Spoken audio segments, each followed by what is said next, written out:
नमस्कार भाई लोग, स्वागत है आपका हमारे यूट्यूब चैनल पर। हम कर रहे थे प्लेटफॉर्म का सेट कर रहे थे बिहार एसएससी का इंटर स्तर का, है ना। और उसमें से 4 सेट कर चुके हैं और ये है 5वां सेट आज का आपका है, ठीक है।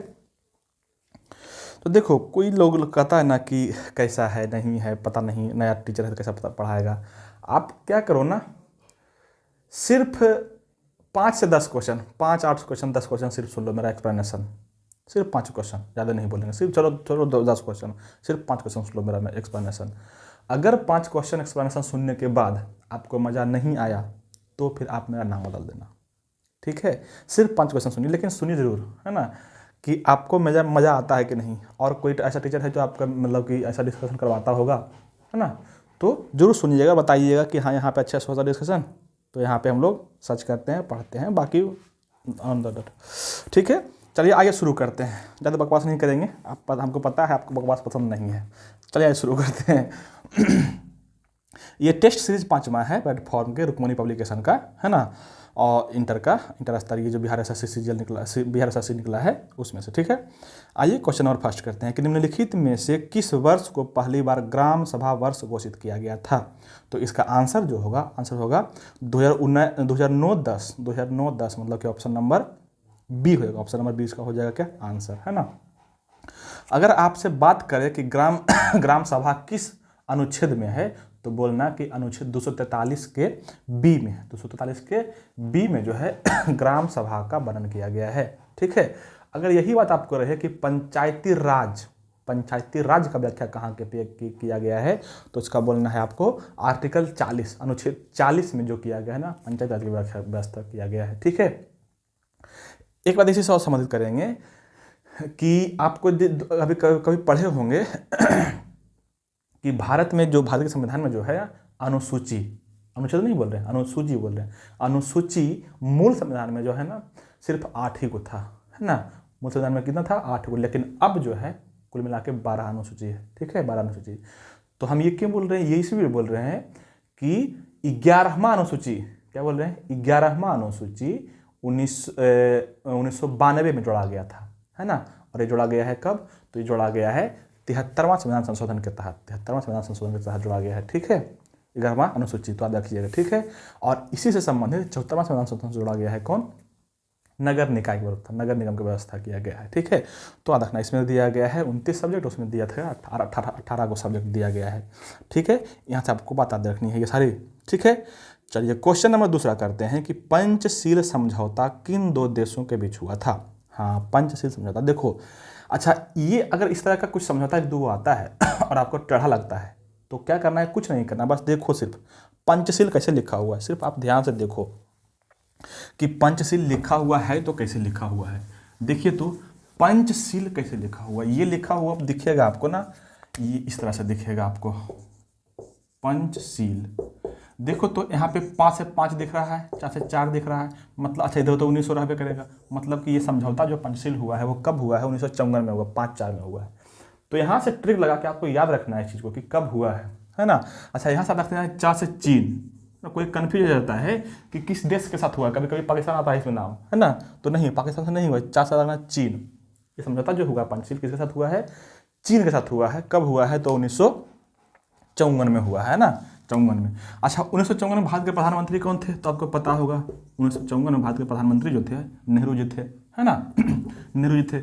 और चीन के जो प्रधानमंत्री नहीं, राष्ट्रपति चीन के जो राष्ट्रपति था वो था चान लाई। वो कौन था, चान लाई, ठीक है। इस दोनों के बीच जो है ये बैठक हुआ था 1954 में। और बात किस मुद्दे पर हुई थी, तो बात इस मुद्दे पर हुई थी कि तिब्बत के क्षेत्र में, है ना, क्या बोल रहे हैं, तिब्बत के क्षेत्र में व्यापार और शांति को बढ़ावा देने के लिए यह बैठक किया गया था, ठीक है। तिब्बत के क्षेत्र में व्यापार और शांति को बढ़ावा देने के लिए क्या किया गया था, इस बैठक को किया गया था पंचशील समझौता को, ठीक है। तो याद रखना इस बात को। यहीं से एक बात आता है शिमला सम्मेलन, ये क्या है। अच्छा, यहाँ तो 2 बात करेंगे, एक है यहाँ पे पंचशील समझौता और एक है शिमला समझौता। देखो क्या बोल रहे हैं, शिमला समझौता बोल रहे हैं। ये जो हुआ है 1972 में हुआ है, 1972 में। और किसके बीच हुआ है, तो ये हुआ है भारत और पाकिस्तान के बीच, है ना। उस समय भारत के प्रधानमंत्री थी इंदिरा गांधी।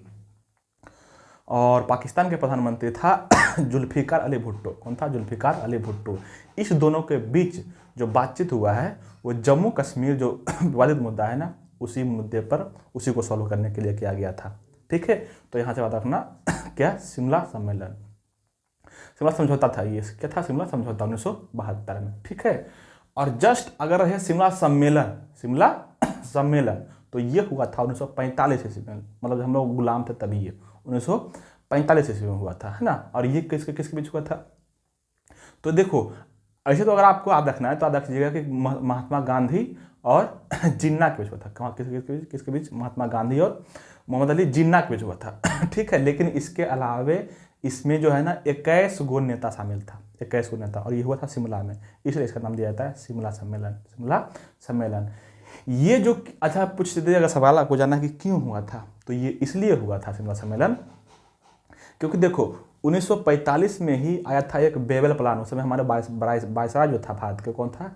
लॉर्ड बेबल था, है ना। और बेबल जो है अपने कुछ नियम को लागू किया था, उसको बोला गया था क्या? बेबल प्लान बोला गया था, बेबल योजना बोला गया था, है ना।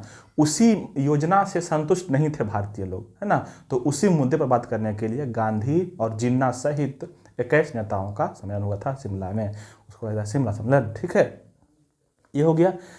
एक बात और करते हैं यहाँ से एक बात करते हैं सिंधु जल समझौता। एक होता क्या? सिंधु जल समझौता। और ये जो समझौता हुआ है ये हुआ है 1960 ईस्वी में। कब हुआ है? 1960 ईस्वी में। उस समय भारत के प्रधानमंत्री थे जवाहरलाल नेहरू और पाकिस्तान के प्रधानमंत्री थे अयूब खान। कौन थे? अयूब खान। तो प्रधानमंत्री नेहरू और अयूब खान के बीच जो बैठक हुआ है, समझौता हुआ है, कौन था? सिंधु जल समझौता। सिंधु जल समझौता 1960 ईस्वी में। इसमें जो है ना जो उत्तरी भारत की नदियां हैं, जो जम्मू कश्मीर से कुछ नदियां बहती है, उससे संबंधित विवाद किया गया था, है ना, कि कौन सा देश कितना जल रखेगा नदी का, है ना। तो देखो यहाँ पे बताते हैं हम एक ट्रिक, चिराब सा झेल। क्या रखना है? चिराब सा झेल। ये क्या बात आ गई भाई? तो आपको क्या रखना है? याद रखना। देखो इसमें बहुत मजेदार ट्रिक आएगा, हम आपके आगे आपको करते जाएंगे। देखिए क्या करना है आपको, ये याद रखना है। चिराब सा झेल, झेल झेल झेल कुछ नहीं है, आपको कट गया है, कट मार्क लग गया है तो चिराग है ना, तो चिराब सा झेलिए आप। ठीक है, अब चिराब से चिनाब। क्या रखना है? चिनाब। और सा से सिंधु, सा से सिंधु, और झे से झेलम, झेलम झेलम। क्या हो जाएगा? झेलम। मतलब कि चिनाब, सिंधु और झेलम, इसका मूल नाम है सिंधु जल समझौता। सिंधु जल समझौता, है ना।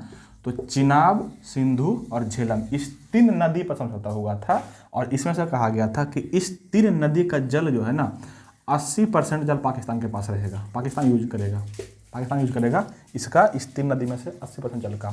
और बाकी 20% जल यूज करेगा भारत, इंडिया यूज करेगा 20% जल। ठीक है, यहाँ पे हो गया। अब 3 नदी यहीं पे और है ना। कौन कौन है? एक है सतलज, है ना, एक है सतलज, एक है रावी और एक है व्यास, है ना। एक है कौन? सतलज, एक रावी और एक व्यास। बाकी इस 3 नदियों का पूरा वर्चस्व रहेगा भारत का, मतलब कि 100% यूज कर सकता है भारत। ये समझौता किया गया था सिंधु जल समझौता के तहत। तो यहाँ से ये बातें आपको याद रखनी है। ठीक है, चलिए अब क्वेश्चन नंबर आगे आते हैं। Question number 3। क्वेश्चन नंबर 3 में है कि बिहार में कुल कितने जिले हैं? ये तो सब जानता होगा, बहुत ईजी क्वेश्चन है। इसका आंसर हो जाएगा कि आपको सी नंबर ऑप्शन 38 में 38 जिला है ना। ये तो आसान था, तो आसानी से कर लिए। अगर ये रहता कि कितने डिवीजन है, डिवीजन, तो बिहार में कुल मिलाकर के 9 डिवीजन है, 9 को डिवीजन है। अगर बोले सब डिवीजन कितने हैं तो 101, 101 सब डिवीजन है ना। सब डिवीजन कितना है? 101। ठीक है, यही बोल दे आपसे आपके कितने ब्लॉक हैं, है ना, कितने ब्लॉक हैं कुल मिला के, तो ये होता है आपको 534, 5 3 4 534 को पूरा के मिला के ब्लॉक है, ब्लॉक। ठीक है, तो ये आपको याद रखना है। इसके अलावा बोल दे आपको कि कितने ग्राम पंचायत है, ग्राम पंचायत, है ना। ग्राम पंचायत होता है कितना? आपको 8406, 8406, 8406 क्या है आपका ग्राम पंचायत है। तो ये कुछ डेटा है जो आपको याद रखना है। हो सकता है सवाल पूछ दे यहाँ से सवाल, ठीक है, क्योंकि बिहार का एग्जाम है और बिहार से सवाल पूछने का इसको बनता है ना। तो ये सब आपको याद रखने हैं। चलिए क्वेश्चन नंबर पढ़ते हैं आगे। क्वेश्चन नंबर 4 में है कि बिहार की यात्रा करने वाला प्रथम ब्रिटिश यात्री कौन था? तो बिहार जो सबसे पहला यात्री आया था ना, वो आया था राल्फ फिच आया था। ऑप्शन नंबर 1 है आपका आंसर सही। क्या है? Ralph Fitch. राल्फ फिच जो आया था वो 1585 ईस्वी में आया था। कब आया था? 1585 ईस्वी में। और उस समय भारत में और बिहार में बोल सकते हैं कि जो शासनकाल था वो अकबर का था, है ना। 1550 में किसका था? 1585 में किसका था? अकबर का, है ना। अगर आप अकबर के बारे में थोड़ा सा पढ़े होंगे तो 1585 ईस्वी में बहुत बड़ा एगो निर्णय लिया था अकबर। और वो क्या लिया था कि राजधानी जो था कहाँ था? फतेहपुर सीकरी। फतेहपुर सीकरी से राजधानी था, है ना।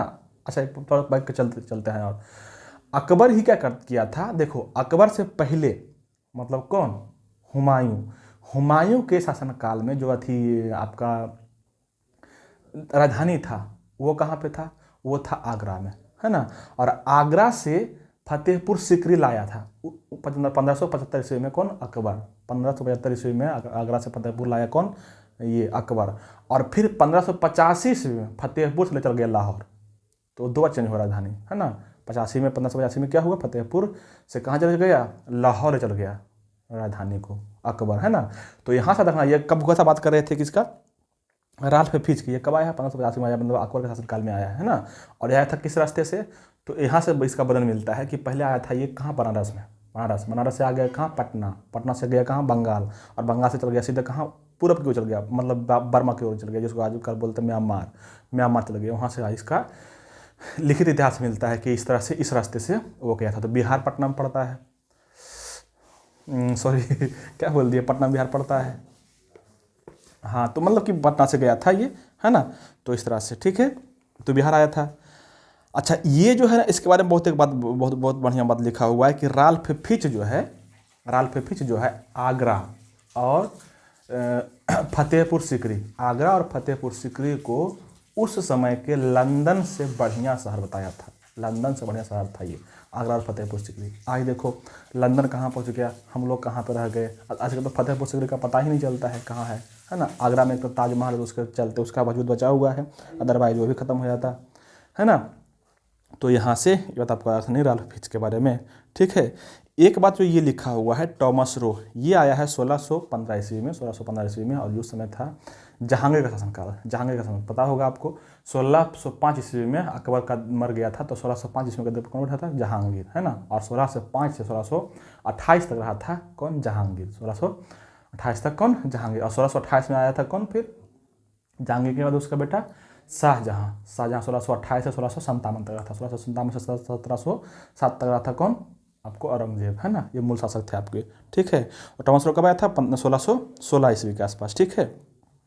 और एक ऑप्शन दिया आपका ऑप्शन नंबर सी में पीटर मुंडी जो आया है वो आया है 1630 से 32 के आसपास। 1630-32 में इसका मिलता है जिक्र, 1630 में। तो अगर 1630 में है तो किसका शासनकाल में आएगा? शाहजहाँ के शासनकाल में, क्योंकि 1628 से 1657 तक शाहजहाँ रहा है ना। तो पीटर मुंडी था किसके शासनकाल में? शाहजहाँ के शासनकाल में, है ना। ये तो था ये क्वेश्चन। अच्छा, इससे अलावा अगर हम बात करें एक और की, तो शाहजहाँ के शासनकाल में एक और बहुत बढ़िया शासक आया है व्यापारी। उसका नाम है क्या? विलियम हॉकिंस जो है आया था 1608 ईस्वी में। 1608 ईस्वी में। और इसका बहुत बढ़िया चर्चा है। ये आपका देखना है कि विलियम हॉकिंस किसके शासनकाल में आया था? तो आया था जहांगीर के शासनकाल में। किसके शासनकाल में? जहांगीर के शासनकाल में, है ना। और इसका मतलब इतना एग्जाम में पूछा हुआ जहांगीर के बारे में, इसके बारे में कोई हद से अधिक, ठीक है। यहाँ सवाल पूछता है ना कि ये जो विलियम हॉकिंस आया था वो किसका राजदूत था? तो ये जो राजदूत था वो था जेम्स प्रथम का ये राजदूत था। फिर पूछता है किस जहाज से आया था? तो ये आया था हेक्टर नामक जहाज से आया था, ठीक है। फिर सवाल पूछता है कि इसको जो है विलियम हॉकिंस को कितना मनसब दिया गया था? जहांगीर के काल में क्या मनसब दिया जाता था, है ना। तो इसको जो है ना 400 का मनसब दिया गया था। 400 का मनसब दिया गया था जहांगीर दिया था इसको हॉकिंस को, है ना। और फिर सवाल पूछता है कि हॉकिंस को जहांगीर क्या दिया था उपाधि? तो देखना, इसको दिया था इंग्लिश खान की उपाधि। इंग्लिश खान और फिरंगी खान, ये दोनों उपाधि दिया था जहांगीर किसको? हॉकिंस को, ठीक है। तो ये सारी बातें आपको यहाँ से याद रखनी है ना। अच्छा, यहीं से बात आपको अगर रिलेट करें तो 1608 ईस्वी में ईस्ट इंडिया कंपनी का पहला कोठी बना था यहाँ पे इंडिया में, है ना। कहाँ बना था? तो सूरत में बना था। कहाँ पे? सूरत में। लेकिन ये असफल हो गया था, ये आपको याद रखना है, ठीक है। तो यहाँ से ये सारी बातें आपको याद रखनी है अच्छे से। चलिए क्वेश्चन नंबर 5 में है, हाँ 5 में क्वेश्चन नंबर में है कि भारत में पहली पंचवर्षीय योजना का आधार था। मतलब कि भारत में पहली पंचवर्षीय योजना का आधार क्या था? ये मॉडल पूछ रहा है, ऑप्शन दिया मॉडल के अकॉर्डिंग, है ना, कि किस मॉडल पर आधारित था पहली पंचवर्षीय योजना, है ना। तो देखो भाई, पहली पंचवर्षीय योजना जो आधारित था वो था हेराल्ड डोमर पर, हेराल्ड डोमर मॉडल पर आधारित था, ठीक है। अब आइए देख लेते हैं कि अगले कुछ पंचवर्षीय योजना जो है किस मॉडल पर आधारित था, है ना। तो देखो थोड़ा सा यहाँ पे बात करेंगे हम लिख के, ताकि आपको अच्छे से समझ में आए और आप यहाँ से याद रख सकें चीज़ों को। देखो पंचवर्षीय योजना जो है, अगर सबसे पहली बार पूछे पंचवर्षीय योजना कहाँ से लाया गया है, तो बोलना रूस से। पंचवर्षीय योजना जो है रूस के संविधान से लिया गया है, और लाने में सबसे बड़ा योगदान अगर किसी का है तो वो है पंडित जवाहरलाल नेहरू जी का, है ना। हमारे संविधान में वही ला के रख दिए हैं, ठीक है, पंचवर्षीय योजना को। इसमें क्या होता है कि पहले मतलब कि पहला वर्ष में क्या करते हैं, 5 वर्ष तक के किस चीज़ पर कितना हमको इन्वेस्ट करना है ना, इस इन्वेस्ट के अनुसार उसमें जो है इन्वेस्ट कर देते हैं, और फिर उससे कितना हमको प्राप्त हुआ, कितना गेन हुआ, कितना लाभ हुआ, ये हम 5 वर्ष के बाद उसमें देखते हैं कि उसमें हमको कितना इन्वेस्ट किया तो कितना हमको मिला, है ना। और इस तरह से इन्वेस्ट करते हैं। अगर सही मिला, सही मिल रहा है लाभ हमको, तो उसमें और भी इन्वेस्ट किया जाता है। अगर नहीं मिला लाभ नहीं मिला, उसमें रेवेन्यू नहीं मिला, तो हाँ फिर उसमें इन्वेस्ट करना बंद कर दिया जाता है। तो ये होता है तुम्हारा आपका 5 ईयर प्लान, है ना। देखो अगर हम बात करते हैं 5 ईयर प्लान की, है ना, 5 ईयर प्लान की, तो ये लाया गया था कहाँ से? तो ये लाया गया था आपको रूस से, है ना। चलिए बात कर लेते हैं इसमें। देखो पहला जो 5 ईयर प्लान था वो था आपका 1951 से 56 तक, 5 ईयर्स था। 5 ईयर्स का प्लान नाम ही है, तो 5 वर्ष का था, 5 वर्ष का, है ना।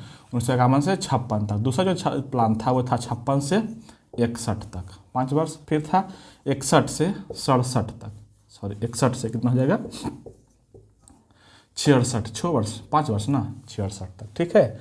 अब देखो 66 के बाद, 66 के बाद जो है ना, 66 से 1967, और 67 से 68, और 68 से 69, ये 3 वर्ष, है ना। ये 3 वर्ष जो है ना, ये चला था अनवरत योजना, इसको बोलते हैं। इसको क्या बोलते हैं? अनवरत योजना बोलते हैं, इसको रोलिंग प्लान बोलते हैं इसको, है ना। क्या हुआ था ना, जब 1966 आया ना, तो 1965 में भारत पाकिस्तान के बाद बहुत बड़ा युद्ध हो गया था। 1962 में भारत चीन के साथ युद्ध हो गया था, है ना। और इस समय बहुत भयंकर अकाल पड़ गया था इसमें भारत में, है ना। तो सरकार बोला ना कि अब हम 5 वर्ष के लिए नहीं तय करेंगे, इसको जो है हर वर्ष काउंट करेंगे कितना हमको रेवेन्यू से मिल रहा है ना। इसलिए एक वर्ष का चलाया गया था योजना, है ना। इसी को बोला जाता है अनवरत योजना, है ना, रोलिंग प्लान, मतलब रुक के चलाया था, ठीक है। अब यहाँ से 3 वर्ष यहाँ से गैप मिलेगा आपको 66 से, अब आ जाएगा सीधे कहाँ से, यहाँ से 69 से, है ना। मतलब कि 1969 से लेकर के 74 तक, है ना, और फिर 74 से लेकर के 78 तक, ठीक है। इस तरह से आपका चलन था। इसको बोल सकते हैं आप क्या, first year plan, first 5 year. इसको तो सब बोल सकते हैं दूसरा पंचवर्षीय योजना, तीसरा पंचवर्षीय योजना, चौथा पंचवर्षीय योजना, पाँचवा पंचवर्षीय योजना, है ना। ऐसे आप इसको बोल सकते हैं, ठीक है। 78 के बाद, है ना, 78 से 79, ठीक है, 78 से 79, और फिर 79 से 80, ये 2 वर्ष फिर चला था अनवरत योजना। फिर चला था क्या, अनवरत योजना, ठीक है, अनवरत योजना, यही वाला रोलिंग प्लान फिर से यहाँ पे आ गया था। क्यों? इसलिए कि यहाँ पे सरकार बदल गई थी, है ना, और सरकार आ गया था पहले, इससे पहले था कि कांग्रेस का पार्टी का सरकार था, है ना, और इसके बाद आ गया था जनता पार्टी का सरकार, जिसमें बन गया था प्रधानमंत्री कौन, मोरारजी देसाई।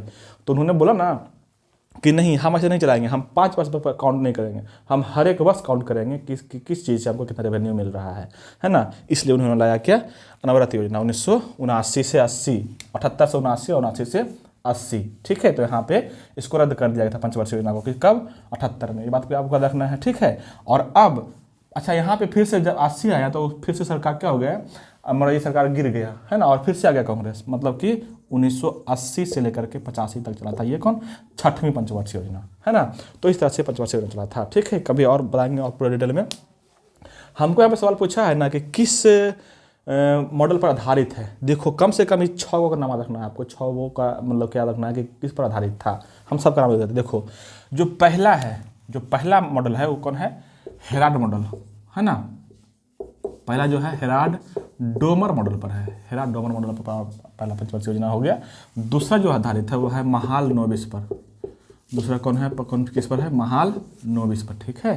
दूसरा हो गया आपका महालनोबिस मॉडल पर आधारित। पहला हो गया हेराल्ड मॉडल पर, हेराल्ड डोमर मॉडल पर। दूसरा हो गया महालनोबिस मॉडल पर। और तीसरा जो है उसको बोला जाता है अशोक एंड चक्रवर्ती मॉडल। और देखिएगा तीसरा जो मॉडल है कौन है? अशोक एंड चक्रवर्ती मॉडल, ठीक है। और चौथा जो है उसमें है आपका LN माने मॉडल। LN माने मॉडल, है ना। सॉरी, इसको अशोक नहीं, इसको बोलते हैं सैंडी एंड चक्रवर्ती मॉडल। तीसरा पंचवर्षीय योजना किस मॉडल पर आधारित रहेगा? तो सैंडी एंड चक्रवर्ती मॉडल, ठीक है। और चौथा जो है LN माने मॉडल है, इसी को बोला जाता है, और लंबा अगर करें तो अशोक एंड LN माने मॉडल। चौथा पंचवर्षीय योजना, ठीक है। तो चौथा पर किस पर आधारित हो जाएगा? अशोक एंड LN माने मॉडल पर। और पांचवा जो है आधारित है किस पर है? ये है DP धर पर, है ना। DP धर मॉडल पर आधारित है पांचवा पंचवर्षीय योजना।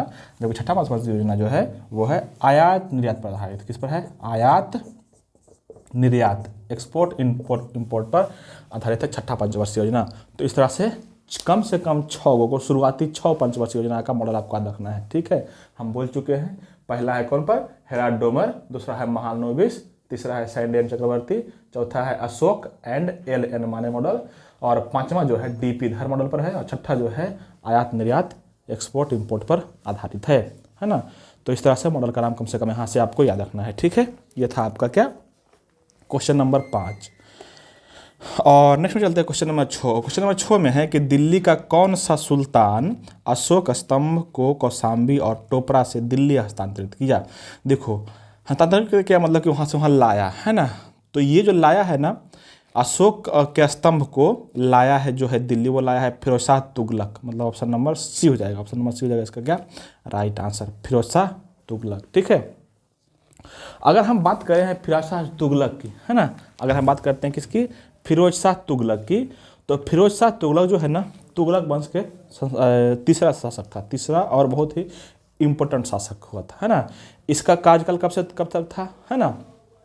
तो ये था 1351 से लेकर के 1388 तक ये शासन किया था। 1351 से लेकर के कहाँ तक? 1388 से तक शासन काल रहा था, है ना। इसके बारे में कहा जाता है ना कि ये बहुत बढ़िया जो है नहर निर्माण करवाया था। नहर निर्माण बहुत बढ़िया करवाया था। और नहर पर मतलब कि सिंचाई वाला क्षेत्र पर जो टैक्स देता था ना, वो 1/10 देता था। 1/10 इसका टैक्सेशन था। जहाँ पे नहर बनवाया था ना, उससे सिंचाई होती थी वहाँ पर। तो ये बात आपको अच्छे से रखना है ना। इसके बारे में बहुत बढ़िया लिखता है ना कि एक ये जो संस्था बनाया था जिसको बोलते हैं दीवाने खैरात, और एक बोलते दीवाने बंदगान। ये दोनों क्वेश्चन इतना बार पूछा हुआ ना एग्जाम में कि मतलब कह ही नहीं सकते हैं। दीवाने खैरात और दीवाने बंदगान। दीवाने खैरात जो था ना, दान विभाग था। ये भी पूछता है कि दीवाने खैरात किससे संबंधित था। तो आप देखिएगा दान विभाग से संबंधित था दीवाने खैरात, है ना। और दीवाने बंदगान जो था वो गुलामों का संगठन था, गुलाम का, है ना। गुलाम मतलब सैनिक होता है, सिपाही वाला, है ना। तो दीवाने खैरात और दीवाने बंदगान दोनों शुरू किया था, ठीक है। इसके बाद आपको इसमें याद रखना है ये ना कि ये जो है ना उलेमा को फिर से शुरू किया था। जैसे इसके पहले का जो शासक था ना मोहम्मद बिन तुगलक, है ना, वो उलेमा को समाप्त कर दिया था। उलेमा क्या होता है भाई? तो उलेमा होता है ना कि जो मुस्लिम लोगों का जो धर्म से संबंध बहुत बड़ा, मतलब पंडित जो से बोलते हैं हिंदू में ना, तो वैसे ही होता है मुस्लिम में उलेमा, है ना। उसको जो है ना मोहम्मद बिन तुगलक ख़त्म कर दिया था, है ना, क्योंकि वो चाहता था कि हम बनाएंगे धर्मनिरपेक्ष राज्य, मतलब कोई मुस्लिम कोई हिंदू नहीं रहेगा, है ना। और यहाँ तक कि मोहम्मद बिन तुगलक के बारे में कहा जाता है कि वो होली में भी भाग लिया था। होली जो हिंदू का त्यौहार होता है रंग बिरंगा वाला, उसमें भाग लिया था, ठीक है। तो यहाँ से बातें आपको याद रखनी है, ठीक है। और अच्छा ये बात करते हैं अगर एफ.एस.टी का, तो ये क्या किया था, उलेमाओं को फिर से शुरू कर दिया था। क्यों? क्योंकि मुस्लिम को इसको संतुष्ट करना, खुश करना था। तो उलेमा को ये क्या किया था, फिर से शुरू कर दिया था, है ना। तो यहाँ से ये बातें आपको अच्छे से याद रखनी है, ठीक है। इसके बारे में थोड़ा सा अगर हम बात करें तो ये जो है ना, जैसे देखो ये जो है एक शासक आया था, कौन बताते हैं। इसके बाद सबसे पहले देखो गुलाम बख्श में आता, तो गुलाम बख्श में कौन सा सबसे पहले था, कुतुबुद्दीन ऐबक था, है ना। अच्छा ऐबक क्या छोड़ दिया इसमें, देखो एक था इक्तदारी, इसको बोलते हैं क्या, इक्तदारी पर था कोई समाप्त कर दिया था, समाप्त नहीं किया था, ये क्या किया था, अधिक पैतृक बना दिया था। मतलब कि जिसको भी इक्तदारी मिल गया है ना, अब उसे ज़मीन छीना नहीं जाएगा, अब उसके बेटा को रह जाएगा, है ना। तो इक्तदारी को प्रथा को क्या किया था, पैतृक बना दिया था। कौन? एफ.एस.टी मतलब फिरोज शाह तुगलक, है ना। थोड़ा सा बात कर लेते हैं किसके बारे में, इसके बारे में मोहम्मद बिन तुगलक के बारे में। ये जो है तुगलक वंश का द्वितीय और सबसे प्रमुख शासक था, इसका शासनकाल जो रहा था कब से कब तक रहा था, तो 1325 से लेकर के 1351 तक। 1351 में सिंध जा रहा था, और सिंध के रास्ते में एक जगह पड़ता है थट्टा, वहीं पे इसका मृत्यु हो गया था। सिंध जाते समय थट्टा के निकट इसका मृत्यु हो गया था। किसका? मोहम्मद बिन तुगलक के बाद, है ना। अगर आपसे सवाल पूछ दे ना कि खुरासान योजना किसने चलाता आया था, कौन? यही मोहम्मद बिन तुगलक। यह क्या था खुरासान योजना? तो देखो भाई, खुरासान योजना जो था ना, ये जो है ना, देखो कैसे बताते हैं इसको कहानी। ये जो है ना, कभी जब अपने राज्य क्षेत्र में उत्तर की ओर जाता था ना, उत्तर की ओर, तो इसका दक्षिण का राज मतलब खत्म हो जाता था, वहाँ पे कोई अटैक कर दिया छोटा मोटा शासक, और जब दक्षिण की ओर आता था तो उत्तर से कोई अटैक कर देता था, उत्तर से राज टूटने लगता था, है ना। तो इसका ये हालत था। तो दक्षिण की ओर आया था ना, तो उसका उत्तर में भाग पड़ता है, आपको पता है कि भारत के उत्तरी सीमा पड़ता है कौन? चीन। और चीन के लोग जो है ना, कुमायूं वाला क्षेत्र मतलब कि असम नेपाल जहाँ पे पड़ता है, वहाँ पे कुछ लोग मतलब घुस गया था उस समय का राजा, चीन का लोग, है ना।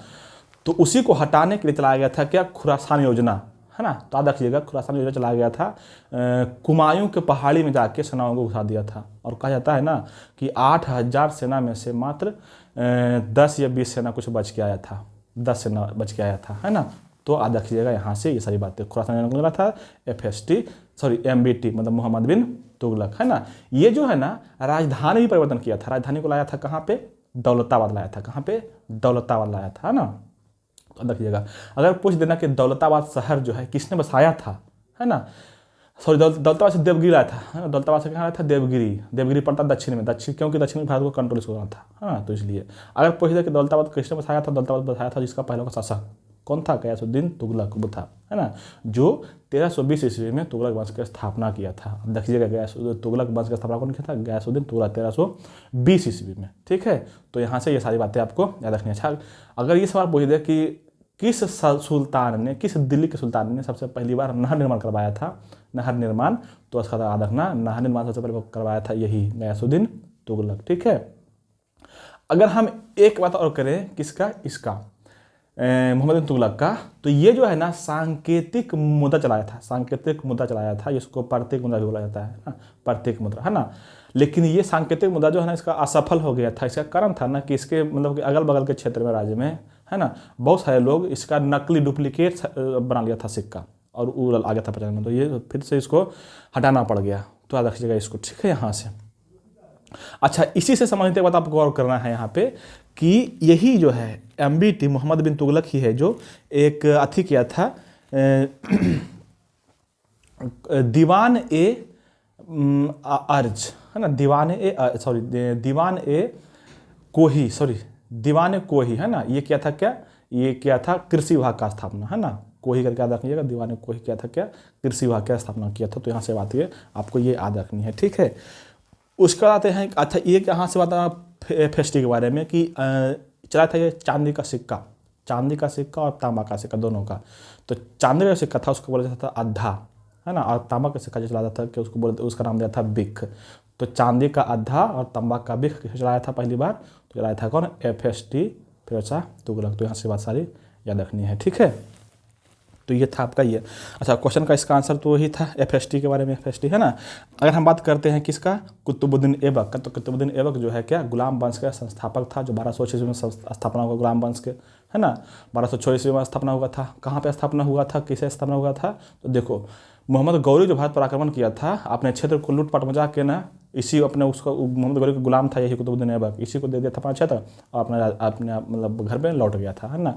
इसी में फिर आपने ये क्या किया, अपना अलग स्टेट बना लिया था, है ना, गुलाम वंश, ठीक है, कुतुबुद्दीन ऐबक। तो आज रखिएगा ना, कुतुबुद्दीन ऐबक के बारे में कहा जाता है, एक दो उपाधि है इसका रखिएगा। इसको बोला जाता है लाख बख्श, मतलब लाखों का दान देने वाला।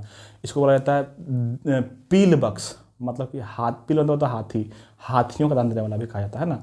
इसी कुतुबुद्दीन ऐबक ने दिल्ली में ही कुतुब मीनार की स्थापना किया था। और याद रखना, कुतुब मीनार की स्थापना बख्तियार कुतुबुद्दीन काकी के रिस्पेक्ट में सम्मान में किया गया था, है ना, ना कि आपस सम्मान में किया गया था। नाम एक ही है, एक ही जैसा है, लेकिन अलग अलग था, ठीक है। तो ये देखिएगा, ठीक है। और अब आगे बढ़ते हैं, इसका बहुत सारा काम हो गया, है ना। क्वेश्चन नंबर 7 में है कि निम्नलिखित घटनाओं को काल क्रमानुसार व्यवस्थित कीजिए और नीचे दिए गए कूट का प्रयोग करते हुए सही उत्तर चुनिए, है ना। देखो यहाँ पे जो आपको चुनना है, पहले है क्या, अमृतसर घटना, है ना। तो अमृतसर घटना वही है, हाँ, जो इसको बोलते जालियांवाला बाग हत्याकांड। ये कब हुआ था? 1919 ईस्वी में, है ना, 13 अप्रैल 1919 ईस्वी को हुआ था। चलिए इसको देख लीजिए। दूसरा है चौरा चौरी कांड, ये कब हुआ था? 5 फरवरी 1922 ईस्वी को हुआ था, है ना, ये हुआ था। और तीसरा है चंपारण आंदोलन, ये कब है? 1917 में हुआ है, 1917 में हुआ है, ठीक है। और चौथा है मपला विद्रोह, ये हुआ है 1921 में। मपला जो किसान था केरल के, वहाँ पे कुछ लोग किसान लोग वहाँ पे विद्रोह कर दिया था, है ना।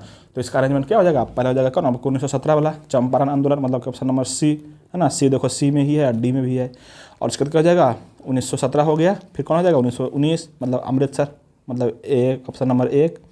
और फिर हो जाएगा कौन? 1921 वाला मपला विद्रोह, मतलब ऑप्शन नंबर डी, मतलब ऑप्शन नंबर सी में है आपका, ठीक है। और फिर चौरी चौरा, मतलब कि 17, 19, 21, 22, चंपारण, अमृतसर, मपला और चौरा चौरी। इस तरह से आपको रखना है क्रम वाइज, है ना। देखो मॉडर्न जो हिस्ट्री है आपका, मॉडर्न हिस्ट्री, जिसमें आपको लड़ाई के बारे में पढ़ना है, कांग्रेस के बारे में, कांग्रेस का स्थापना के बारे में पढ़ना है, बहुत सारे विद्रोह जो हुआ है भारत में, है ना, 1857 से लेकर के बाद तक 1947 तक, यहाँ से लेकर के यहाँ तक, मतलब कि 1857 से लेकर के 1947 तक बहुत इंपॉर्टेंट है। इससे बहुत सारा सवाल बनता है, या तो बीपीएससी दे रहे हो आप, या दरवा एग्जाम दे रहे हो, या ये एसएससी, बिहार का एसएससी दे रहे हो, किसी भी एग्जाम देते हैं, तो ये बहुत बड़ा सेगमेंट है जिससे सवाल बहुत बड़ा अधिक बनता है, ठीक है। तो ये पार्ट आपको अच्छे से रखना है सब कुछ। अच्छा, यहाँ से भी रखना है, कुछ डेट भी रखना है आपको, क्योंकि यहाँ पे डेट पूछ देगा कभी कभी, है ना, दिन पूछ देगा, कौन दिन घटना ये हुआ था, है ना, ये तो पूछेगा ही, डेट भी पूछ देगा। तो ये आपको याद रखनी है, ठीक है। चलिए क्वेश्चन नंबर 8 में आते हैं। और क्वेश्चन नंबर 8 में है कि जैन धर्म श्वेतांबर एवं दिगंबर संप्रदायों में कब विभाजित हो गया था? देखो भाई, जैन धर्म की अगर बात करें ना, तो ये कब हो गया था? तो ये हो गया था ऑप्शन नंबर 1 में इसका आंसर चंद्रगुप्त मौर्य के समय, है ना। ये हो गया था 298 ईस्वी पूर्व में, है ना, 298 ईस्वी पूर्व में, ठीक है। ईस्वी पूर्व बोल रहे, ईस्वी नहीं बोल, 298 ईस्वी पूर्व में, है ना। उसी समय चंद्रगुप्त मौर्य की मृत्यु हुई थी। और इसी के शासनकाल में हुआ था जैन धर्म के प्रथम संगीति, पहला संगीति जो हुआ था ना, पाटलिपुत्र में हुआ था, याद रखिएगा। जैन धर्म के पहला संगीति पाटलिपुत्र में, है ना, इसी के शासनकाल में हुआ था, चंद्रगुप्त मौर्य के शासनकाल में, है ना। और इसके अध्यक्ष थे स्थूलभद्र, है ना। देखो जैन धर्म के जो है ना, 2 साधु महात्मा हुआ है, एक था स्थूलभद्र और एक था भद्रबाहु, है ना। इस दोनों का नाम रखना है। इससे पहले थोड़ा सा हम करते हैं जैन धर्म के बारे में, एक बहुत शानदार ट्रिक बताएंगे आपको, है ना, जो आपको हमेशा रखना है ना। इसलिए ना कि इस ट्रिक से आपको बहुत सारा सवाल, बढ़िया सवाल बन जाएगा, है ना। ये क्या है? देखो भाई, जैन धर्म जो है, जो अभी पढ़ते हैं महावीर के बारे में, वो है आपका जैन धर्म के 24वां तीर्थंकर। कौन है? 24वां तीर्थंकर। लेकिन इससे पहले जो 23 तीर्थंकर हो चुका है, उसका क्या सवाल वहाँ से भी बनता है ना। और वहाँ से बनेगा ना तो आपको बन नहीं पाएगा, है ना। इसलिए कि एग्जामिनर आपको बना दे उससे पहले कि आप अपने आप को खुद को बना ले, ठीक है। देखो आइए कैसे बनाते हैं। इसका एक ट्रिक है आपको याद रखने के लिए। इसके संस्थापक कौन था, मतलब कि शासक, सॉरी क्या बोल रहे हैं, महावीर जैन धर्म के, और जो तीर्थंकर हुए हैं कौन कौन हुए हैं। तो आपको हम पंचों को तीर्थंकर, जो बहुत बार पूछता है, उससे फालतू ज़्यादा नहीं पूछेगा, वो आपको याद करवा देंगे अभी जस्ट एक मिनट में। देखो आपको याद क्या रखना है, आपका रखना है री री अजित भाई, क्या रखना है आपको, री अजित भाई, है ना, अभी, री अजित भाई अभी शून्य आर, री अजित भाई अभी शून्य आर पासे में महाविहार, पासे में याद रखना महाविहार। बस एक सेंटेंस है और बहुत छोटा सा सेंटेंस है, आपको ये बातें याद रखनी है ना। कैसे, देखो ये क्या है, तीर्थंकर है, जैन धर्म के क्या है, ये तीर्थंकर है, जैन धर्म के तीर्थंकर, है ना। देखो क्या रखना, बस सिंपल सा सेंटेंस है, री अजित भाई अभी शून्य आर पासे में महाविहार, हो गया। री अजित भाई अभी शून्य आर पासे में महाविहार, री अजित भाई जैसे बोलते हैं ना दोस्त को, री अजित भाई अभी शून्य आर पासे में महाविहार, चलो वहाँ पहले घूम के फिर के आते हैं तब पढ़ाई करते हैं ना। देखो यही है ये, है ना। देखो री अजित भाई अभी शून्य आर पासे में महाविहार, देखो क्या क्या है इसमें, ये जो है इसको बोलते हैं ऋषभ देव, ऋषभ जगह क्या, ऋषभ देव, अजित से हो जाएगा अजितनाथ, अजितनाथ, है ना, और भाई से हो जाएगा संभवनाथ, क्या हो जाएगा, संभवनाथ, और अभी से हो जाएगा अभिनंदन, अभी से हो जाएगा अभिनंदन, और सु से होगा सुब्रतनाथ, क्या हो जाएगा, सुब्रतनाथ, और ने से हो जाएगा नेमीनाथ, क्या हो जाएगा, नेमीनाथ, और आर से हो जाएगा अरिष्ट नेमी, अरिष्ट नेमी, और पास से हो जाएगा पार्श्व, है ना, पास से क्या हो जाएगा पार्श्वनाथ, पार्श्वनाथ, और महाविहार से हो जाएगा महावीर, महाविहार से क्या हो जाएगा महावीर हो जाएगा, ठीक है, महावीर, महावीर, ठीक है। तो यहाँ से ये बात याद रखना। अब देखो कौन सा अथी कौन कैमा तीर्थंकर है, तो देखो ये है तुम्हारा फर्स्ट, ये सेकंड, ये थर्ड, ये फोर्थ, मतलब कि शुरू का 5 तीर्थंकर आपका हो गया। यहाँ से सिर्फ याद रखना है री अजित भाई अभी, री अजित भाई अभी, और यहाँ से शून्य आर पासे में महाविहार, यहाँ से यहाँ तक है आपका लास्ट से 5 गो। देखो पहला हो गया ऋषभ देव, दूसरा अजितनाथ, तीसरा संभवनाथ, चौथा अभिनंदन, जैन धर्म के पहले तीर्थंकर, दूसरा तीर्थंकर, तीसरा तीर्थंकर, चौथे तीर्थंकर, ठीक है। अब आइए ये है आपका सुब्रतनाथ जो है 20वां तीर्थंकर है, ये 20वां तीर्थंकर, और ये जो है 21वां तीर्थंकर है, और अरिष्टनेमी जो है 22वां है, और पार्श्वनाथ जो है 23वां है, और महावीर जो है 24वां है। मतलब कि शुरू से 4 गो और लास्ट से 5 गो, मतलब कि 20, 21, 22, 24, 25, 20 से लेकर के सब आपको सिलसिलेवार ढंग से आपका रखना है। ऐसे अगर आप रखिएगा ना आप तो कभी भूल नहीं पाइएगा इसको, ठीक है, और आपको ऐसे ही रखना है, हाँ। तो याद रखिएगा इस तरह से, ये तरह से हो गया कि आपका तीर्थंकर, ये हो गया तीर्थंकर। एक यहाँ से और पूछता है 16वां पूछता है, कभी कभी ना आपको पूछतेगा 16वां, तो 16वां तीर्थंकर जो है ना भाई वो है शांतिनाथ, बहुत ईजी है। 16वां कौन है, शांतिनाथ, और इसका जो प्रतीक है ना वो है हिरन, इसका प्रतीक क्या है, हिरन, हिरन इसका प्रतीक है ना। अगर इसका पूछ देना प्रतीक तो इसका प्रतीक सिंह है, महावीर का प्रतीक क्या है, सिंह है, सिंह, और पार्श्वनाथ का प्रतीक जो है वो सर्प है, सर्प, पार्श्वनाथ का प्रतीक हो जाएगा सर्प, और ऋषभ देव जो पहला का है उसका जो है सांड है, सांड जो है इसका प्रतीक है ना। तो कम से कम कुछ प्रतीक और कुछ तीर्थंकर के नाम आपको याद रखना है। ये तो हो गया आपका जैन धर्म के इतिहास के बारे में, ठीक है। अगर हम बात करें जैन धर्म के इसके बारे में, महावीर के बारे में थोड़ा सा बात करेंगे, याद नहीं, तो बात कर रहे थे कि जैन धर्म के महावीर जो है 24वें तीर्थंकर और अंतिम तीर्थंकर, इसका जन्म जो हुआ था 540 ईस्वी पूर्व में हुआ था। कहाँ पे, तो वैशाली के कुंडग्राम में हुआ था। कहाँ पे हुआ था, वैशाली के कुंडग्राम में, है ना। और 30 वर्ष की आयु में ये घर छोड़ दिए थे, गृह त्याग दिए थे, है ना, गृह त्याग कर दिए थे, है ना। और घर छोड़ने के 30 30 वर्ष के बाद, घर छोड़ने के 12 वर्ष बाद इनको ज्ञान की प्राप्ति हुई थी, है ना। ये भी पूछता है कि ज्ञान की प्राप्ति कहाँ पे हुई थी, है ना। तो ज्ञान की प्राप्ति हुई थी आपको, आपको नहीं, इनको, है ना इनको ज्ञान की प्राप्ति हुई थी जिरिम्भिक गांव के ऋजुपालिका नदी के किनारे, जिरिम्भिक गांव के ऋजुपालिका नदी के किनारे इनको ज्ञान की प्राप्ति हुई थी, है ना। और पहला उपदेश कहाँ पे दिए थे, तो आप देखिएगा पहला उपदेश दिए थे राजगीर के, है ना, राजगीर में, है ना। कहाँ पे, बितुलाचल पर्वत पर, राजगीर के बितुलाचल पर्वत पर बराकर नदी के किनारे, ठीक है। तो यहाँ से ये बातें याद रखनी है ना। इनका जो जन्म हुआ था ना, इनके पिता का नाम सिद्धार्थ था, माता थी त्रिशला, पत्नी थी यशोदा, बेटी थी प्रियदर्शनी अनुजा, और बेटे का जो पति था जिसको बोलते दमाद है ना, जमाली था वो, है ना। यहाँ से ये था तो बात आपको याद होगा, हमको पता है, यह याद नहीं होगा। जो सबसे पहला विरोधी था भगवान महावीर का, वो इसका दमाद ही था, जमाली, है ना। और पहला जो चेला था वो भी यही था, मतलब सबसे पहला विरोध किया था, लेकिन चेला भी पहले वही बना गया था। तो याद रखिएगा, सबसे पहला जो इसका अनुयायी हुआ था ना, चेला संत जिसको बोलते हैं, वो था कौन, यही जमाली, ठीक है। तो ये बातें यहाँ से आपको याद रखनी है, ठीक है। अच्छा, इसके बाद थोड़ा बात करते हैं। अच्छा, इसका देहांत कब हुआ था? तो देहांत हुआ था 568 ईस्वी में, मतलब 72 वर्ष की आयु में इसका मृत्यु हो गया था।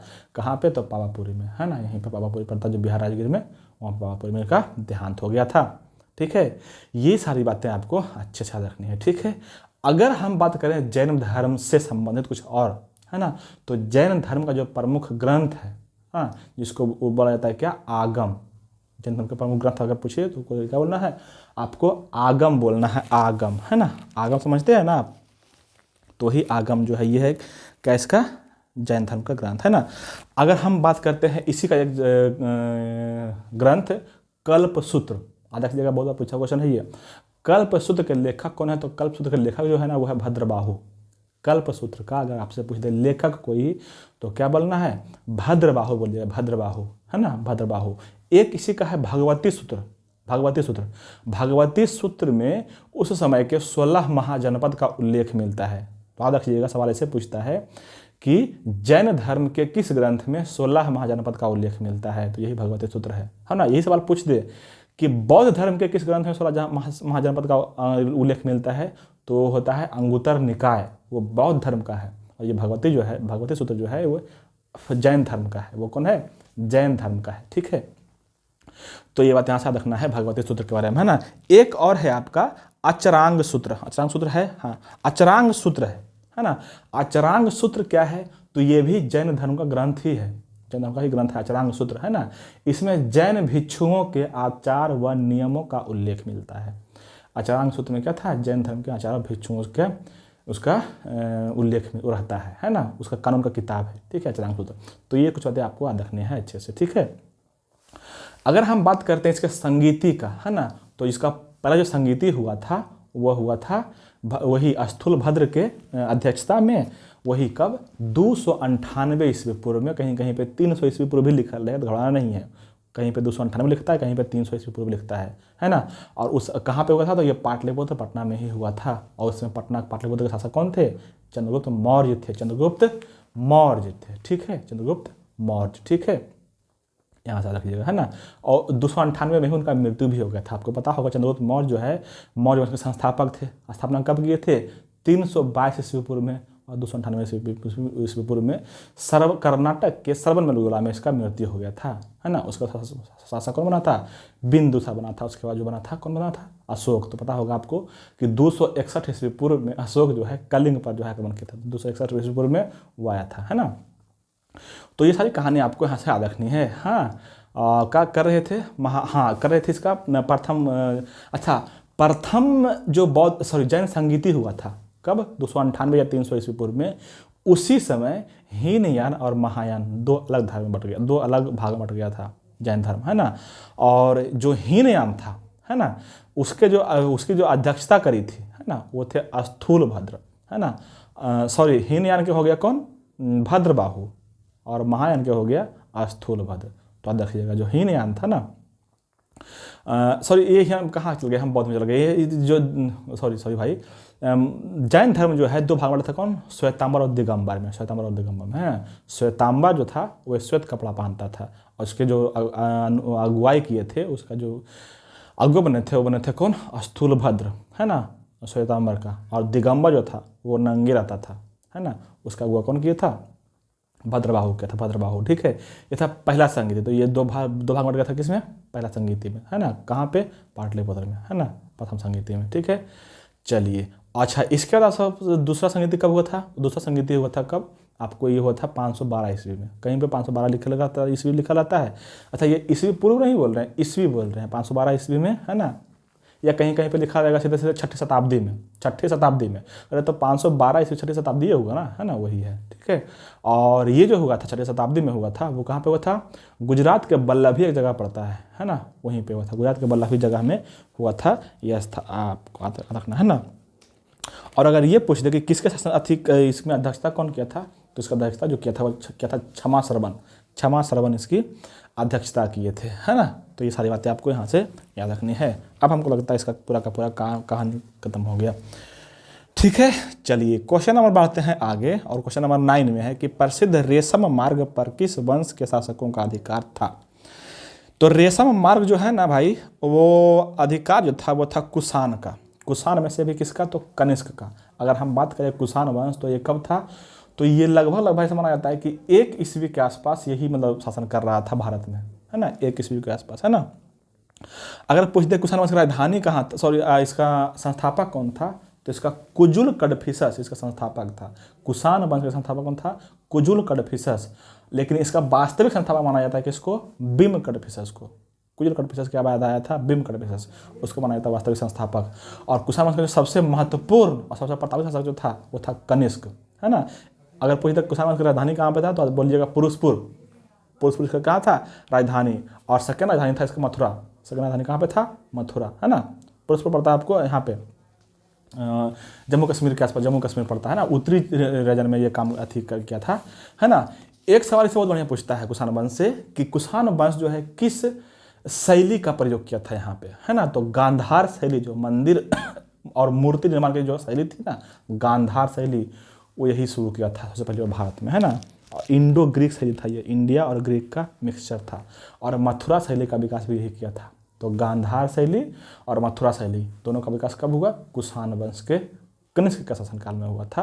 ये बात आपको याद रखना है, ठीक है। और यहाँ से बात आपको रखना है कि कुषाण वंश के शासन काल में कौन कौन से मतलब कि विद्वान रहता था उसके दरबार में, कनिष्क के दरबार में। यहाँ से बहुत सवाल पूछता है, बनता ही नहीं है आपसे, है ना।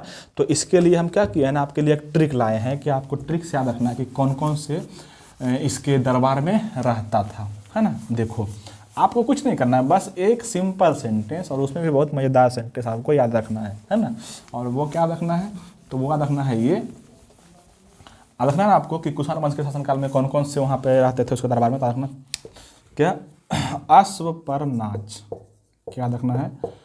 अश्व पर नाच, अश्व पर नाच, बस कहानी खत्म, है ना। अश्व से हो जाएगा अश्वघोष, पर से हो जाएगा पार्श्व एक कवि थे जो कनिष्क के दरबार में रहते थे, है ना। और नाच से हो जाएगा नागार्जुन, क्या हो जाएगा? नागार्जुन, जिसको भारत का क्या बोला जाता है? आइंस्टीन बोला जाता है, भारत का आइंस्टीन कहा जाता है नागार्जुन को, है ना। ये दिए थे क्या? सापेक्षता के सिद्धांत। क्या दिए थे?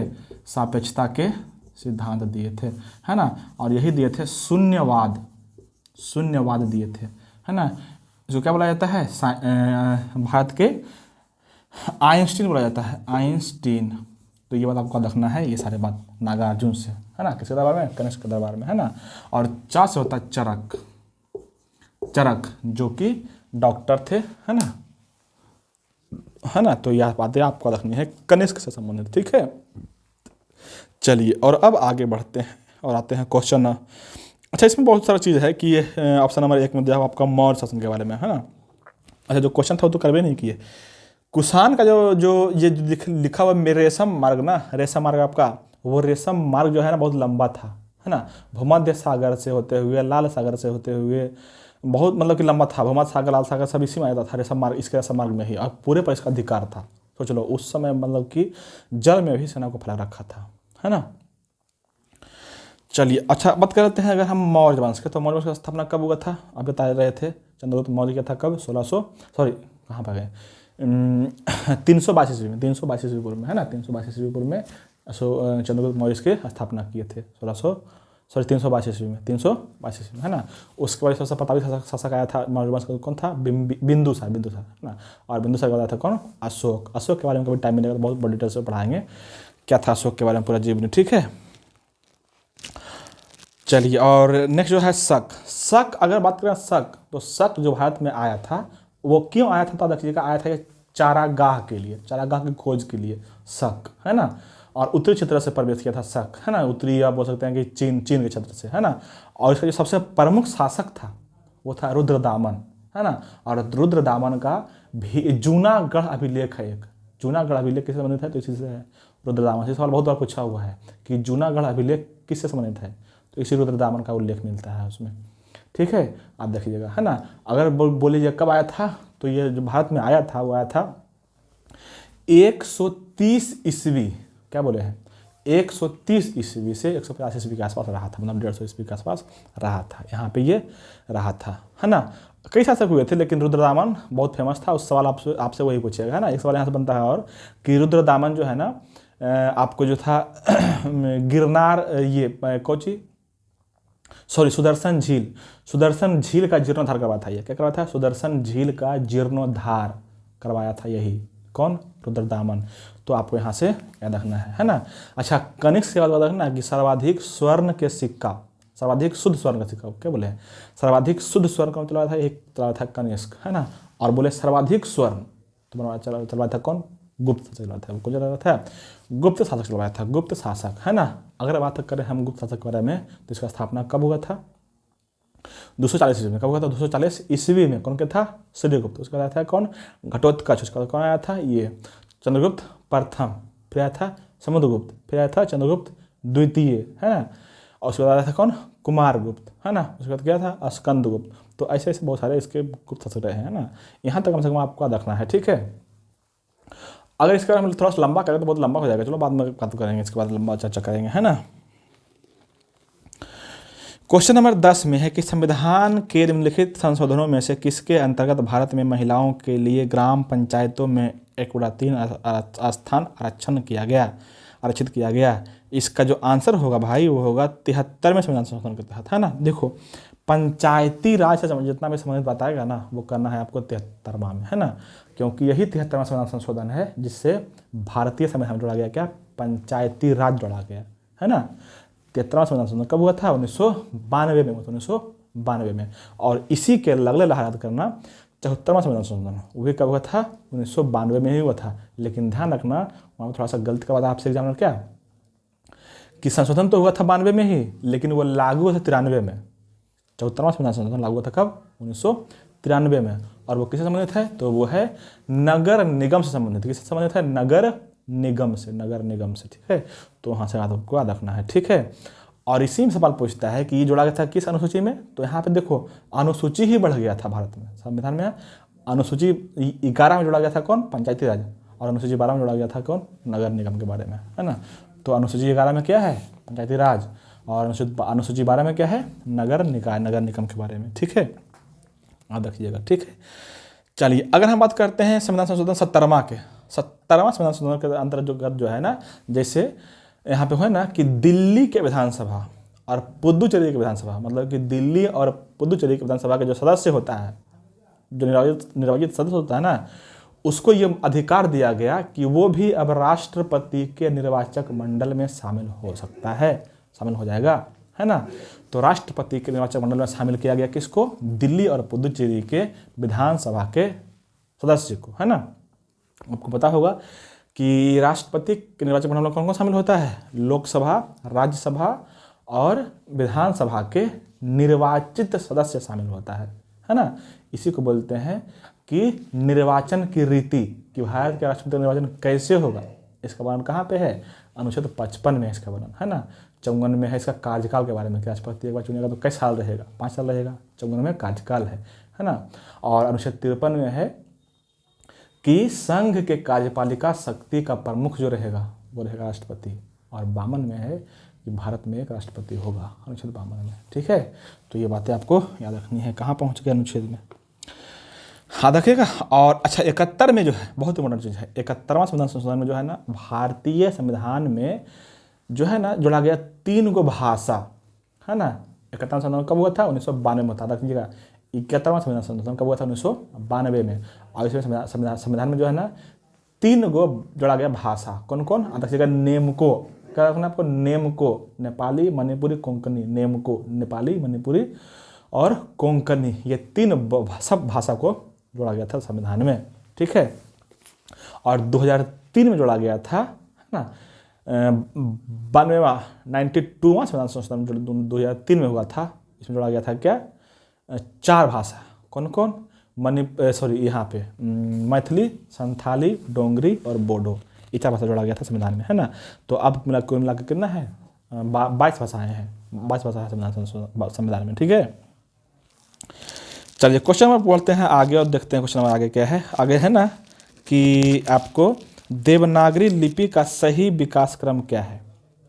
देखो भाई, देवनागरी का आपको अगर पता होगा, थोड़ा पढ़े होंगे तो पता होगा कि देवनागरी लिपि का जो सबसे पुराना है, जो सबसे प्राचीन है, वो क्रम ब्राह्मी। तो हम शुरू करते हैं कहाँ से, ब्राह्मी से। और ब्राह्मी ऑप्शन में एक है, ये है, तो ऑप्शन देख के आसान कर दिया हमको, है ना। तो ऑप्शन नंबर क्या हो जाएगा, सी हो जाएगा इसका राइट आंसर। क्या हो जाएगा, सबसे पहले जो था देवनागरी लिपि का सही क्रम वो था ब्राह्मी लिपि, उसके बाद आया गुप्त लिपि, उसके बाद हो गया नागरी लिपि और लास्ट में हो गया देवनागरी लिपि। मतलब ऑप्शन नंबर सी हो जाएगा इसका राइट आंसर, है ना। अगर पूछ दे आपको कि देवनागरी लिपि का सबसे प्राचीन लिपि कौन था, प्राचीन क्या था, तो यही हो जाएगा ब्राह्मी लिपि, ठीक है। चलिए आगे क्वेश्चन नंबर कहते हैं 12 में। क्वेश्चन नंबर 12 में है कि किस शैलकृत गुफा में 11 सिरों के बोधिसत्व का अंकन मिलता है ना। तो इसका जो आंसर होगा वो होगा कन्हेरी की गुफा। कन्हेरी की गुफा पड़ता है आपको महाराष्ट्र में, है ना, महाराष्ट्र में पड़ता है कन्हेरी की गुफा। और इसी में जो है 11 सिरों का बोधिसत्व का अंकन मिलता है, ठीक है। बाकी अजंता भी पड़ता है वहीं पे, है ना, महाराष्ट्र में, औरंगाबाद में ही, ठीक है। एलोरा भी वहीं पड़ता है। चलिए क्वेश्चन नंबर 13 में है कि सरदेश मुखी की वसूली शिवाजी इसलिए करते थे क्योंकि वे महाराष्ट्र के पुश्तैनी सरदेश मुख थे। सरदेश मुखी राजस्व का कितना भाग वसूलाता था। देखो भाई, सरदेश मुखी जो था, है ना, वो जो था ना वो 1/10 था। मतलब ऑप्शन नंबर डी हो जाएगा इसका राइट आंसर, है ना। 1/10 भाग 1/10 वसूलता था क्या, सरदेश मुखी, है ना। अगर हम बात करें शिवाजी के टैक्स की, टैक्सेशन की, तो शिवाजी का टैक्स एक था सरदेश मुखी और एक था चौथ, है ना। चौथ में जो टैक्स था वो था 1/4, मतलब 1/4 था, है ना। और ये चौथ जो था ना सिर्फ उसी क्षेत्र से वसूलता था जहाँ पे मुगल का मतलब क्षेत्र था, जो मुगल क्षेत्र से वसूलता था चौथ सिर्फ, है ना। वो बोला था ना शिवाजी कि हम तुम्हारे फसल को बर्बाद नहीं करेंगे, इसके लिए हमको टैक्स दो, नहीं तो तुम्हारे फसल को बर्बाद कर देंगे हम, है ना। तो इसके लिए मुगल क्षेत्र से टैक्स वसूला जाता था चौथ, 1/4 था वो, है ना। अगर थोड़ा बात करते हैं और तो शिवाजी जो है ना, शिवाजी को टैक्सेशन व्यवस्था जो था, इससे पहले उस क्षेत्र में जो था ना वो था 33%, लेकिन बाद में बढ़ा के कर दिया गया 40%, है ना। तो सवाल यहाँ से भी बनता है शिवाजी के बारे में, है ना।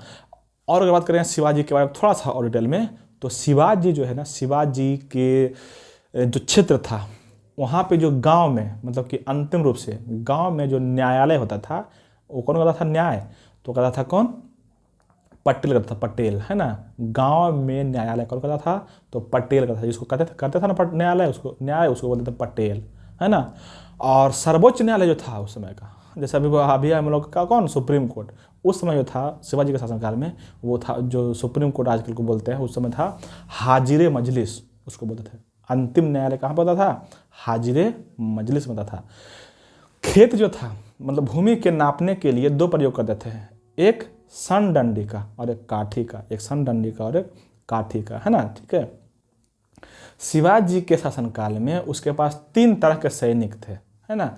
एक था पागा, एक था सिपाह सालार और सिलाहदार, एक पागा, एक सिलाहदार और एक था पैदल। तो जो पागा था उसके पास अस्थाई घुड़सवार था, वो था कौन, अस्थाई घुड़सवार, मतलब उसके पास हमेशा घोड़ा रहेगा। पागा कौन हो गया, अस्थाई घुड़सवार। और सिपाह सालार जो था उसके पास मतलब अस्थाई घुड़सवार था, मतलब कभी कभी मतलब जरूरत पड़ा तो घोड़ा दिया तो घोड़ा नहीं देता था उसको, है ना। ये था कितना, कुल सैनिक का 1/9, ठीक है। और जो पैदल सैनिक था कुल सैनिक का 1/25 भाग पैदल सैनिक था, ठीक है। तो वो सैनिक से आधा कीजिएगा, ठीक है।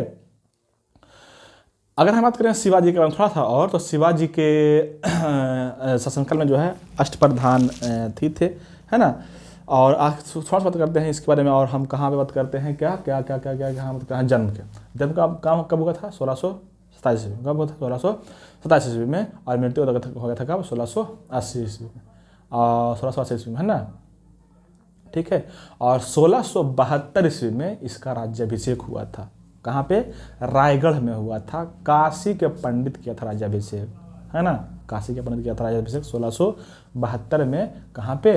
राज्य रायगढ़ में। ठीक है, आप देखिएगा। हम बताते हैं इसके समय 4 गो डेट, 4 डेट याद रखना है आपको। कौन कौन सा डेट याद रखना है देखिए। यहाँ से अक्सर सवाल बनते रहता है, और अगर पूछ देगा ना दरोगा वगैरह में एग्जाम में, तो आपसे बन नहीं पाएगा, तो कन्फ्यूज हो जाएगा, क्योंकि थोड़ा सा लेंदी होता है ये, है ना। कुछ डेट है ना शिवाजी के बारे में आपको बोल देते हैं, सब जितना भी महत्वपूर्ण डेट है शिवाजी से समझ बात। ठीक, देखो पहला रखना आपको कितना, थोड़ा सा ऊपर में लिखते हैं, 1627 ये पैदा हुए थे, है ना। उसके बाद 12-13 वर्ष की उम्र में शादी की, तो शादी बचता नहीं तो उसको छोड़ देते हैं। ठीक है, आते हैं यहाँ पे 1643, है ना। फिर आते हैं 1644, फिर आते हैं 1654, फिर आते हैं 56। ठीक है, और फिर आते हैं कहाँ पे आ जाए आपको आ जाते हैं 1665, फिर आते हैं 66। ठीक है, फिर आते हैं 70, और कहाँ पे आ जाए 70 के बाद यही 72 राज्याभिषेक वाला, और फिर 1680 यहाँ पे डेथ हुआ था। ठीक है, कम से कम रेट आपको रखना है शिवाजी के बारे में, है ना। देखो क्या क्या हुआ था 1643 में तोरण किला के तोरण नहीं, सिंहलगढ़ किला जीता था। क्या क्या बोलते ध्यान से सुनते जाइएगा, सवाल बनेगा मजेदार आएगा, समझ में आएगा। 43 में क्या जीता था? सिंहलगढ़ किला। 44 में जीता था तोरण किला। कौन?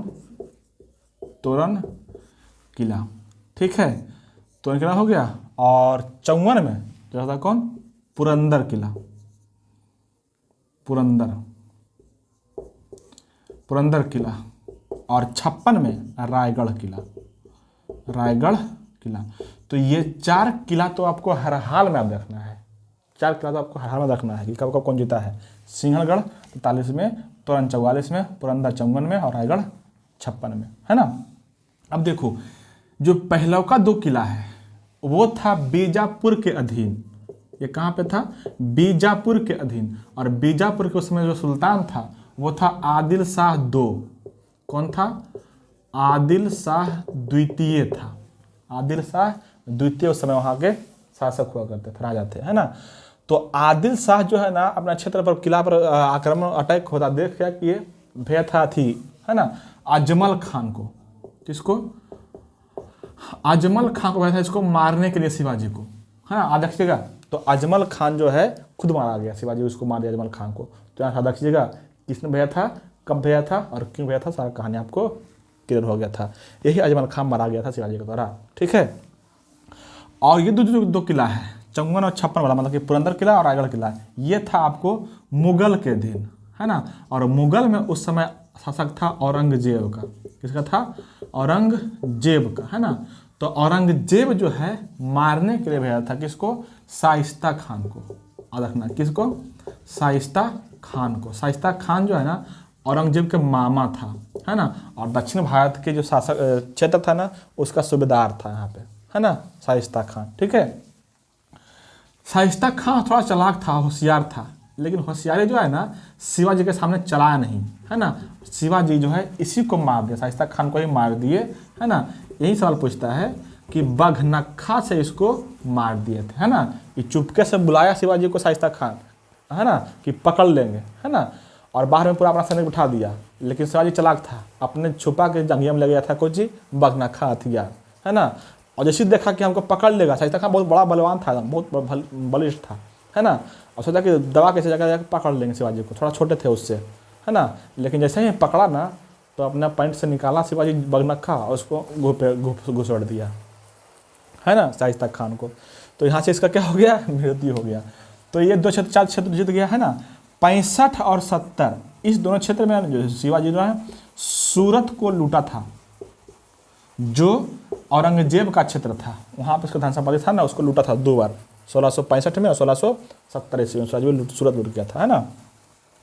और 1666 में, अच्छा 1665 में बहुत बड़ा घटना हुआ है जो बताते हैं आपको। 1665 में, कब? 1665 में, है ना। 1665 में एक हुआ है पुरंदर के संधि। बहुत बार पूछा हुआ क्वेश्चन है पुरंदर संधि, इतना पूछा हुआ क्वेश्चन है ना, ये कुछ कहेगा नहीं, पुरंदर संधि, है ना। और ये किसके किसके बीच हुआ था? तो एक तो हो जाएगा शिवाजी एक तो हो जाएगा कौन आपका शिवाजी, और एक हो जाएगा मिर्जा राजा जय सिंह। कौन हो जाएगा? मिर्जा राजा जय सिंह। याद रखिएगा। तो मिर्जा राजा जय सिंह जो था ना, औरंगजेब का सेनापति था, मतलब कि औरंगजेब मूल रूप से वहाँ पे था, है ना। इस दोनों की संधि हुआ था, संधि तो हो गया, तो शिवाजी कुछ शर्त मान लिए थे, है ना। अभी संधि हो गया था ना, लेकिन बाद में फिर से अटैक कर दिए थे ये कुछ छत्रपति शिवाजी, है ना। और इसी के चलते औरंगजेब से हमेशा टेंशन रहता था, है ना। अब देखो आगे क्या हुआ, 1666 में, लिखे डेट, हाँ 1666 ईस्वी में क्या हुआ ना, मिर्जा राजा जय सिंह जो था, इसका एक बेटा था राम सिंह। अब देखिएगा नाम, राम सिंह। राम सिंह शिवाजी को बोला ना कि चलो हम तुमको औरंगजेब से सुलह करवा देते हैं, सुलह करवा देंगे, जो अब परेशान नहीं करेगा ना तो तुम उसको परेशान करेगा, है ना। और यही 1666 में उसको गया सुलह करवाने के लिए, राम सिंह शिवाजी को लेकर गया औरंगजेब के दरबार में। और वहाँ पे क्या किया, औरंगजेब जो है शिवाजी को खड़ा करवा दिया लाइन में, किसमें, मनसब जो प्राप्त होता था ना, मनसब, उसमें लाइन में खड़ा करवा दिया। 5000 के मनसब में खड़ा करवा दिया शिवाजी को। और शिवाजी था राजा, उसको आ गया गुस्सा, अब भाई ये राजा का तो सम्मान कीजिएगा ना, कि खड़ा करवाइएगा लाइन में। और वहाँ से बिदक के जाने लग गया शिवाजी, जाने लग गए ना, तो इसी क्रम में क्या किया, उसको पकड़वा दिया। सैनिक ने क्या किया, पकड़वा दिया और बंद करवा दिया। सवाल पूछता है यहाँ से कि बंद कहाँ के पर करवाया था, अब देखिएगा, करवाया था आगरा के एक महल है जयपुर भवन, उसी में कैद करवा दिया था। आगरा के जयपुर भवन में कैद करवा दिया था। कब करवा दिया था ये? 1666 ईस्वी में, है ना। लेकिन इसी 66 ईस्वी में, मतलब कि इसी वर्ष, है ना, यहाँ पे कुछ फंक्शन हो रहा था, मतलब कि शायद औरंगजेब का बर्थडे था, उसी में फंक्शन में सब भूल गया। और इसी में मतलब कि जो पकाने आता था ना, है ना, रसोइया जिसको बोलते हैं, रसोइया के भेष बना के शिवाजी वहाँ से भाग गए थे। तो ये सारा कहानी आपको याद रखना है, ठीक है। तो भाग गए, फिर से आक्रमण किए थे 70 में, फिर देखो यहाँ लूट लिए हैं सूरत को, है ना। और 72 में क्या किए, रायगढ़ में, इसी रायगढ़ में क्या किए, राज्यारोहण करवाए थे काशी पंडित से। और 80 में इनका जो है देहांत हो गया था। तो ये बात आपको देखनी है। सवाल था यहाँ पे इसका 64 दशमुखी वाला बोल चुके हैं, ठीक है। चलिए आइए आगे बढ़ते हैं। क्वेश्चन नंबर 14 में है कि मराठों एवं अहमद शाह अब्दाली के मध्य लड़े गए पानीपत के तृतीय युद्ध के समय पेशवा कौन था? देखो भाई, इसका जो आंसर होगा वो होगा कौन, बालाजी बाजीराव, है ना। आंसर कौन होगा, Balaji Bajirao, option number B. इसी को नाना साहब भी कहते हैं, नाना साहब भी इसी को कहते हैं, है ना। ये हुआ था 1761 के, 1761 ईस्वी को भारत के इतिहास में बहुत बड़ा युद्ध हुआ था, ठीक है। 1761 ईस्वी में, याद रखिएगा स्टेट को, समय दिन को, बहुत भयंकर युद्ध होता है ना। और ये हुआ था किसके बीच, तो अहमद शाह अब्दाली, ये अफगानिस्तान का शासक था, अफगान शासक था कौन, अहमद शाह अब्दाली। और यहाँ से था कौन, मराठा का शासक था उसमें कौन, यही बालाजी बाजीराव, इसको नाना साहब भी कहते हैं। इन दोनों के बीच लड़ाई हुआ था, ठीक है। और लड़ाई क्यों हुआ था, तो इसलिए ना कि कहा जाता है ना कि उस समय, मतलब कि 1760-68 ईस्वी का 60 के पहले जो है मराठा साम्राज्य जो है बहुत उत्कर्ष पर था, मतलब बहुत प्रभावित था, है ना। क्योंकि उस समय दिल्ली शासक जो था सिकुड़ गया था, बहुत कम रह गया था, सिर्फ दिल्ली के आसपास रह गया था, बाकी खत्म हो गया था मुगल शासक, है ना। तो वह पूरा फैल गया था वो। और उसी समय इसका इतना मन बढ़ गया था ना कि अफगानिस्तान का जो शासक था अहमद शाह अब्दाली, है ना, उसका एक था यहाँ पे सूबेदार बंगाल में, उसी सूबेदार को मार के भगा दिया था ये मराठा लोग, है ना। और उसी भगाने के क्रम में जो है ना, वहाँ से अहमद शाह अब्दाली जो है उस पर अटैक कर दिया था भारत के मराठा पर, है ना। तो आप देखिएगा सारी बातें, है ना। कहा जाता है कि इस युद्ध इतना भयंकर युद्ध हुआ ना कि इसमें जो है ना, जो मुगल का जो दिल्ली में पड़ा हुआ था ये जिसको बोलते हैं दीवाने खास और दीवाने आम, उसके भित्ति में सोना लगा हुआ था, सोना, वहाँ से सोना निकाल के लोगों सैनिकों को वेतन देता था, दिया गया था, है ना। और उसी में से सदाशिवराव भाऊ, है ना, की मृत्यु हो गई थी, है ना। तो देखिएगा उसमें बोला गया था कि भारतीय इतिहास के मराठा का 2 गो जो है नवरत्न खत्म हो चुका, मर गया था, दोनों बेटा इसका मर गया था, ठीक है। तो ये बहुत हृदय विदारक घटना है। तो अच्छा बात करते हैं इसके बारे में, तो थोड़ा सा बात करते हैं। देखो शिवाजी का ही अगला जो वंशज था ना, वही था ये मराठा ये जिसको पेशवा बोलते हैं, ये प्रधानमंत्री था शिवाजी के शासनकाल में। जो पेशवा बोलते थे क्या, प्रधानमंत्री, बाद में पेशवा यही बन गया था, वहाँ के शासक बन गया था, है ना। अच्छा अगर बात करते हैं सबसे पहला पेशवा कौन था, तो देखिएगा सबसे पहले जो पेशवा था वो था बालाजी विश्वनाथ, पहला पेशवा कब कौन था? बालाजी विश्वनाथ। ये बना था कब? 1713 ईस्वी में। 1713 से लेकर के 1720 तक था बालाजी विश्वनाथ, जो पहला पेशवा था और ये शासक बन गया था, है ना। कहा जाता है इनको क्या? द्वितीय मराठा का संस्थापक बोला जाता है ना। सॉरी, क्या बोलते हैं? मराठा का द्वितीय संस्थापक कौन है? तो बालाजी विश्वनाथ को माना गया था, बोला गया था, है ना।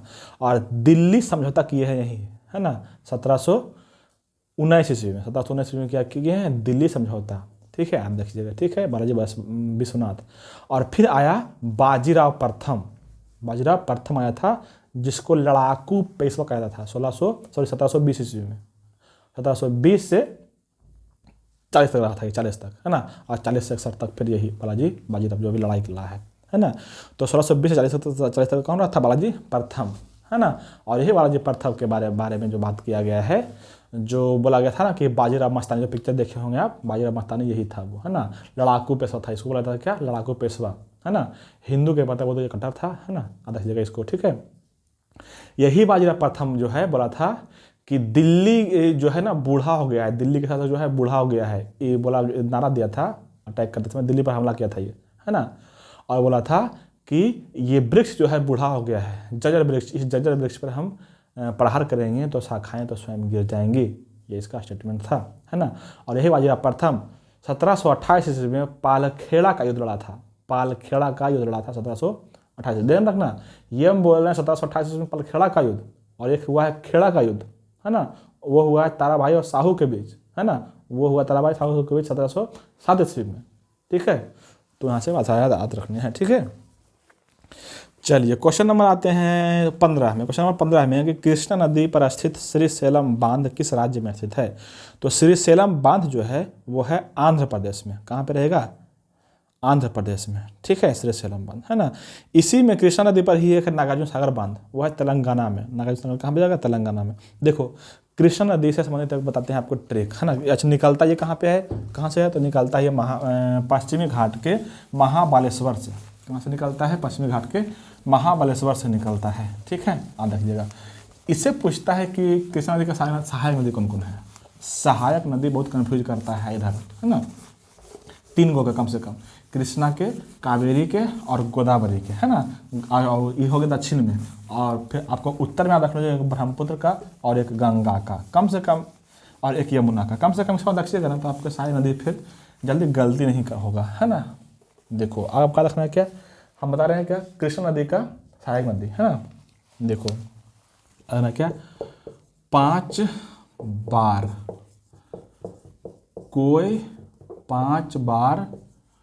कोई भी माल दूध मुंह में नहीं देगा तोरा, ठीक है। 5 बार कोई भी माल दूध मुंह में नहीं देगा तोरा, बस सीधा जाए। 5 बार कोई भी माल दूध मुंह में नहीं देगा तोरा, समझ में आ रहा है ना। हाँ, बस वही समझना, याद करना है, ठीक है। ये बार को कैंसिल कर दो, बार कुछ नहीं है, ठीक है। 5 हो जाएगा पंचगंगा, कोयना, भीमा, मालप्रभा, दूध प्रभा, ऐसे मतलब है घाट प्रभा, मालप्रभा, दूध प्रभा, घाट प्रभा, सभी, है ना। मुँह से हो जाएगा मूसी नदी, और मुँह से मुरेरू, है ना, मूसी और मुरेरू दोनों, है ना, हो जाएगा। और ये दोनों कैसे कर रहा, तो है ना तुंगभद्रा। ये सब जो है सहायक नदी है किसकी? कृष्णा नदी की सहायक नदी है। फिर से बोल दें, 5 बार कोई भी माल दूध मुंह में नहीं देगा तोरा, मतलब कि पंचगंगा, कोयना, भीमा, मालप्रभा, दूध गंगा और घाट प्रभा, मूसी, मुरेरू और तुंगभद्रा, ये सब किसमें है? किसका सहायक नदी है? इसी का सहायक नदी है, कृष्णा के, ठीक है। चलिए क्वेश्चन नंबर 16 में है कि माइकल ओ डायर की हत्या किस भारतीय क्रांतिकारी ने की थी? तो माइकल डायर की हत्या जो किया था वो किया था आपका कौन? माइकल डायर की हत्या किया था कौन? आपको हो जाएगा कौन? उधम सिंह, है ना। उधम सिंह जो है ना माइकल डायर को जाके गोली मार दिया था, है ना। क्यों मार दिया था? तो माइकल डायर जो है ना यही चलाया था, गोली चलाने का आदेश दिया था यही। अमृतसर का जो घटना हुआ था ना, जलियांवाला बाग हत्याकांड 13 अप्रैल 1919 ईस्वी को, यही जो खरखा था जो गोली चलाने का आदेश दिया था, इसी को जाके मारा था उधम सिंह। सोचो उस समय लंदन जाके गोली मारा था ये उधम सिंह, कितना ही खतरनाक आदमी था, ठीक है। यहाँ पे है एक भगत सिंह, राजगुरु और सुखदेव थापर। देखो भगत सिंह, राजगुरु और सुखदेव को 23 मार्च 1931 ईस्वी को फांसी की सजा दे दी गई थी, है ना। और इसीलिए 23 मार्च को मनाया जाता है शहीद दिवस, याद रखिएगा, ठीक है। चलिए भगत सिंह के बारे में बात करेंगे तो ये है ना देश नायक, कौन, इनकलाब जिंदाबाद, इनकलाब जिंदाबाद दिए थे यही, है ना। और एक और दिए थे साम्राज्यवाद का नाश हो, ये दिए थे। ये दो आप जानते होंगे, लेकिन तीसरा जो बोलेंगे आप नहीं जानते होंगे। सुनिए, इन्होंने कहा था ना कि क्रांति की तलवार वैचारिक विचारधारा के पत्थर पर रगड़ने से ही उसमें धार आएगी, है ना। ये स्लोगन भी इन्हीं का है, किसका, भगत सिंह का, है ना। और यहाँ पर हो गया। और 1926 ईस्वी में पंजाब नौजवान सभा की स्थापना किए थे, ये आपको रखना है भगत सिंह से संबंधित बात के बारे में, ठीक है। चलिए, अच्छा इसको फांसी क्यों हुआ था? फांसी इसलिए हुआ था ना कि क्योंकि यही तीनों मिलके असेंबली में बम पटक दिया था, है ना। चलिए आगे बढ़ते हैं। क्वेश्चन नंबर 17 में है कि निम्नलिखित में से किस राज्य के कुल सिंचित क्षेत्र का अधिकतम प्रतिशत तालाबों द्वारा सिंचित होता है? देखो ता से तमिलनाडु, तालाब हो जाएगा कहाँ पे, तमिलनाडु में अधिकतर भाग जो सिंचित होता है वहाँ से, ठीक है, तमिलनाडु में, ठीक है। चलिए आगे बढ़ते हैं। क्वेश्चन नंबर 18 में है कि सूची 1 व सूची 2 को सम्मिलित कीजिए और इसके नीचे दिए गए कूटों में से सही उत्तर का चयन कीजिए। देखो आपको सही चुनना है ना। जब भी आपको रहे भारतीय सिंह, है ना, तो ये होता है गिर राष्ट्रीय उद्यान, जो पड़ता कहाँ में, गुजरात में है। हो जाएगा कौन, भारतीय सिंह लाइन कहाँ पे जाएगा, गिर में, ठीक है। अगर पूछे हंगुल, तो हंगुल जो है दचिग्राम में है, दचिग्राम जम्मू कश्मीर में पड़ता है, राष्ट्रीय उद्यान है ना। हंगुल कहाँ पर जाएगा, दचिग्राम में। और टाइगर जो है, अगर टाइगर रहेगा तो, या बंगाल टाइगर रहेगा तो कहाँ पे है, सुंदरबन में मिलता है, ठीक है। और हिनोसोरस ये मिलता है काजीरंगा में, ठीक है, याद लीजिएगा आप। नेक्स्ट में है ऑप्शन नंबर 19, क्वेश्चन नंबर 19 में कि सतोपंथ ग्लेशियर अवस्थित है। देखो सतोपथ कहाँ पे, उत्तराखंड में है। सतोपथ से क्या निकलता है, यमुना नदी निकलती है, सतोपथ से निकलती है क्या, यमुना नदी, ठीक है, देखिएगा। और क्वेश्चन नंबर आपको हो गया 20 में कि निम्नलिखित में से कौन सी संसदीय कार्यविधि भारत की देन है ना। तो भारत के दिन जो है ना, ये है शून्यकाल, 12 से 1 के बीच जो होता है शून्यकाल, ये दिया गया है भारतीय मीडिया के द्वारा, ठीक है, याद रखिएगा। चलिए, और नेक्स्ट में है जो 21 क्वेश्चन नंबर में है कि भारतीय संविधान की प्रस्तावना में न्याय शब्द का प्रयोग किस अर्थ में किया गया है। तो देखो अगर आपको प्रस्तावना याद होगा, अगर याद नहीं है तो उसको याद कर लीजिए, क्योंकि वहाँ से सवाल बनता है, ठीक है। और ऐसे आपको याद होना चाहिए भारत का प्रस्तावना, कम से कम स्कूल में बहुत बार रटाए होंगे, तो आपका याद नहीं, याद कर लो भाई। हमको तो याद है, क्योंकि हम लोग क्लास 5 से हमको याद है ना। 5वीं में जब हम लोग पढ़ते थे ना, तो उस समय हमारे सर प्रस्तावना करवाते थे वहाँ पे पहले संविधान के, है ना। जैसे गिनती करवाते हैं ना, गिनती हो गया, और शुरू में प्रार्थना करवाए, उसके बाद ये करवाते थे, यही है ना। तो आपको देखना है, ठीक है। अच्छा यहाँ पे था ना कि न्याय, तो न्याय जो भारत में चाहिए ना, वो चाहिए कैसा, ऑप्शन नंबर 1 में देखिए, सामाजिक, आर्थिक और राजनीतिक न्याय। ये तीनों तरह का न्याय चाहिए भारतीय लोगों को संविधान के अकॉर्डिंग, ठीक है। सामाजिक भी चाहिए, आर्थिक भी चाहिए और राजनीतिक न्याय भी चाहिए, ठीक है। तो यहाँ से आपको ये सारी बातें देखनी है। ऑप्शन नंबर 1 इसका राइट आंसर होगा। और क्वेश्चन नंबर 22 में है कि वित्त आयोग की संस्तुतियाँ कैसी होती है। देखो बुक में स्पष्ट लिखा हुआ है कि वित्त आयोग जो है ये एक सलाहकारी थी संस्था है। कैसा है, सलाहकारी और संवैधानिक। देखो 3 बातें यहाँ पे होता है, क्या क्या बात बोलते हैं हम।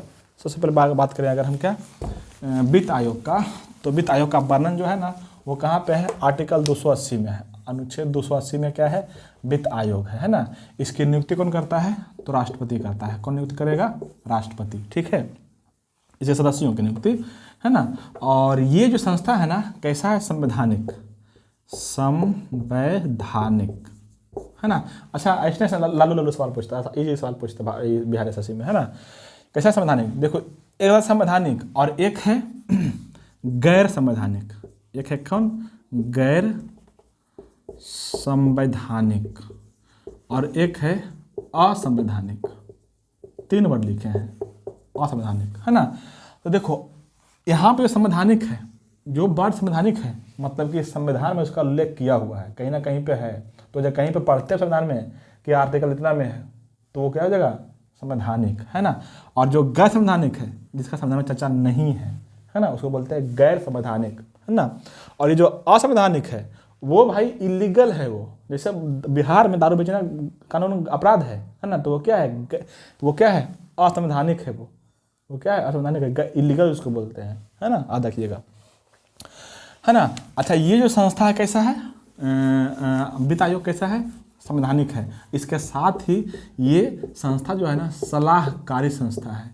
इसका मतलब क्या होता है, तो इसका मतलब होता है कि ये सरकार को सिर्फ सलाह दे सकता है, उसको बाधा कोई नहीं करेगा कि हाँ तुमको ये काम करना ही है ना। तो इसका जो आंसर हो जाएगा ना, यही हो जाएगा आंसर। आपका ऑप्शन नंबर डी देखो यहाँ पे है ना, कि सरकार द्वारा सुविधानुसार स्वीकृत या अस्वीकृत कर दी जाती है। मतलब सरकार, वित्त आयोग जो भी संस्तुति देगा अपना, तो सरकार उसको मान भी सकता है, नहीं भी मान सकता, ये सिर्फ सलाह दे सकता है ना। तो इसका आंसर हो जाएगा यही, है ना। यहाँ से ये बातें आपको रखना है ना, वित्त आयोग के बारे में, ठीक है। चलिए, और क्वेश्चन नंबर 23 में है कि मंत्री परिषद से पद त्याग करने के लिए मंत्री किसे अपना त्यागपत्र संबोधित करेगा। देखो, अगर हम बात करें मंत्री परिषद की, तो मंत्री परिषद जो त्यागपत्र देगा ना, वो देगा राष्ट्रपति को। इसलिए कि मंत्री परिषद को नियुक्त कौन करता है, राष्ट्रपति ही करते हैं, राष्ट्रपति ही करते हैं। सुनो, 3-4 को बात हम बोलेंगे, बहुत इंपॉर्टेंट बोलेंगे, सुनो। अनुच्छेद 52 में है कि भारत में एक राष्ट्रपति होंगे, ठीक है। अनुच्छेद 53 में है कि संघीय कार्यपालिका, क्या बोले हैं, अनुच्छेद 53 में है कि संघीय कार्यपालिका का शक्ति राष्ट्रपति के पास होगा, ठीक है। मतलब कि संघ में, मतलब कि केंद्र में जितने भी कार्य होंगे सारे किसके द्वारा होंगे, राष्ट्रपति के द्वारा होंगे, राष्ट्रपति के द्वारा होंगे। और अनुच्छेद यहाँ पे आता है 74 में, अनुच्छेद 74 में है ना, कि संघीय कार्य को करने के लिए राष्ट्रपति को, फिर से बोल रहे हैं, अनुच्छेद 74 में है कि संघीय कार्य को करने के लिए राष्ट्रपति को एक मंत्री परिषद की आवश्यकता होगी, जिसका प्रधान प्रधानमंत्री होगा, है ना। मतलब कि प्रधानमंत्री और मंत्री परिषद की चर्चा कहाँ पे है, तो अनुच्छेद 74 में है, अनुच्छेद 74 में, है ना, ठीक है। अनुच्छेद कहाँ पे हो गया, 74 में, ठीक है। और अनुच्छेद 75 में है, अनुच्छेद अगर बोले 75 में, तो 75 में है कि राष्ट्रपति, सॉरी, हाँ, प्रधानमंत्री की नियुक्ति करेगा कौन, राष्ट्रपति। प्रधानमंत्री की नियुक्ति है कौन करेगा, राष्ट्रपति। तो रहेगा कि प्रधानमंत्री की नियुक्ति कहाँ पे है, तो अनुच्छेद 75 के 1 में, है ना, 75 के 1 में। और उसी में कहा गया है 75 के 1 में ही कि प्रधानमंत्री के सलाह पर, प्रधानमंत्री की सलाह पर अन्य मंत्रियों की नियुक्ति भी राष्ट्रपति ही करेंगे। मतलब कि प्रधानमंत्री और मंत्री परिषद सभी का नियुक्ति कहाँ पे होगा, अनुच्छेद 75 के 1 में दिया गया है, ठीक है। तो यहाँ से आपको याद रखनी है। और यहाँ से एक बहुत बढ़िया आर्टिकल है कि अनुच्छेद 75 के 3 में, 75 के 1 में था क्या, नियुक्ति, और अनुच्छेद 75 के 3 में कहा गया है कि लोकसभा, हाँ, लोकसभा मंत्री, सॉरी, हाँ, क्या बोल रहा है, मंत्री परिषद लोकसभा के प्रति सामूहिक रूप से उत्तरदायी होगा। मंत्री परिषद लोकसभा के प्रति सामूहिक रूप से उत्तरदायी होगा, अनुच्छेद 75 के 3 में कहा गया है, ठीक है। तो यहाँ पे जो नियुक्ति करेगा उसी को दिएगा क्या, अथी भी देगा, त्यागपत्र भी देगा। तो इसका आंसर क्या हो जाएगा, राष्ट्रपति हो जाएगा। क्या हो जाएगा, राष्ट्रपति। प्रधानमंत्री कहाँ पे हो जाएगा, अनुच्छेद 74 में जिसका वर्णन है। और लोकसभा का अध्यक्ष कहाँ पे वर्णन है, लोकसभा अध्यक्ष का, लोकसभा अध्यक्ष का वर्णन है अनुच्छेद 93 में, अनुच्छेद 93 में, है ना। अनुच्छेद 93 में कहा गया है ना कि लोकसभा अपने सदस्यों में से ही किसी एक को अध्यक्ष तथा किसी एक को उपाध्यक्ष चुन लेगी, है ना। अगर बात करें हम कि लोकसभा का पहला अध्यक्ष कौन था, तो यह था कौन, जीवी मावलंकर, गणेश वासुदेव मावलंकर, है ना। और पहला उपाध्यक्ष कौन था, तो था कौन, अनंत शयनम अयंगर, अनंत शयनम अयंगर। लोकसभा का पहली बार गठन कब हुआ था, तो था कब, 17 अप्रैल को, 17 अप्रैल 1952 को। और पहली बैठक कब हुआ था, तो 13 मई 1952 को हुआ था। दोनों डेट बहुत क्रूशियल है, बहुत इंपॉर्टेंट है, याद रखिएगा, 17 अप्रैल और 13 मई को, ठीक है। चलिए आगे बढ़ते हैं। आगे क्वेश्चन है 24 नंबर में कि भारत के लिए एक संघीय ढांचे को सर्वप्रथम किस अधिनियम द्वारा प्रस्तुत किया गया, है ना। तो देखो अब यहाँ पे 4 ऑप्शन दिया, चारों में बहुत सारा काम हुआ है ना। तो चारों को ज़्यादा ज़्यादा बोलेंगे तो बहुत लंबा सेशन हो जाएगा, हाँ। और लंबा सेशन आपको पसंद नहीं है तो बहुत जो इम्पोर्टेंट है सिर्फ वही करेंगे इसमें। जो अधिनियम है ना, अच्छा इसका जो आंसर होगा वो होगा 1935 वाला अधिनियम। ऑप्शन नंबर सी में है अधिनियम 1935। ये हो जाएगा क्या, संघीय ढांचे को सर्वप्रथम अधिनियम किया था 1935 में, है ना। अगर आपसे पूछे यूपीएससी जिसको बोलते हैं संघ लोक सेवा आयोग का गठन कब हुआ था, तो इसी अधिनियम के तहत 1935 के तहत, है ना। अगर आपसे पूछे कि आरबीआई का स्थापना किस अधिनियम के तहत हुआ था, आपको पता है कि आरबीआई का स्थापना कब हुआ था 1935 में, तो इसी अधिनियम के तहत किया गया था, है ना। बोला कि भारत में एक बैंक होना चाहिए सार्वजनिक, है ना, जो भारत का हो, है ना। तो का स्थापना किया गया था कब, 1935 अधिनियम के तहत ही आरबीआई का स्थापना किया गया था। और आरबीआई का राष्ट्रीयकरण कब किया गया था, 1949 में, ठीक है। अगर आपसे पूछ देना, देखो 35 में एक बहुत बड़ा काम हुआ है जो आपको बहुत बार कंफ्यूज करता है। प्रांत में द्वैध शासन खत्म किया और केंद्र में द्वैध शासन शुरू किया। ये 35 अधिनियम में हुआ है, 1935 अधिनियम में। फिर से सुनो, प्रांत में द्वैध शासन खत्म किया गया और केंद्र में द्वैध शासन शुरू किया गया, ठीक है। और 1919 ईस्वी के अधिनियम में प्रांत में द्वैध शासन शुरू किया गया था। आपको याद रखना है 1919 अधिनियम में द्वैध शासन क्या किया गया, शुरू किया गया था, ठीक है। और 1919 अधिनियम से अगर हम बात करें थोड़ा सा और, तो इसी अधिनियम के तहत 1919 अधिनियम के तहत जो है इसको बोला जाता है क्या, मॉन्टेग्यू चेम्सफोर्ड अधिनियम। क्या बोलते हैं इसको, मॉन्टेग्यू चेम्सफोर्ड अधिनियम बोलते हैं, है ना। क्योंकि मॉन्टेग्यू जो था उस समय भारत सचिव था और चेम्सफोर्ड जो था वो भारत वायसराय था, भारत के वायसराय था, है ना।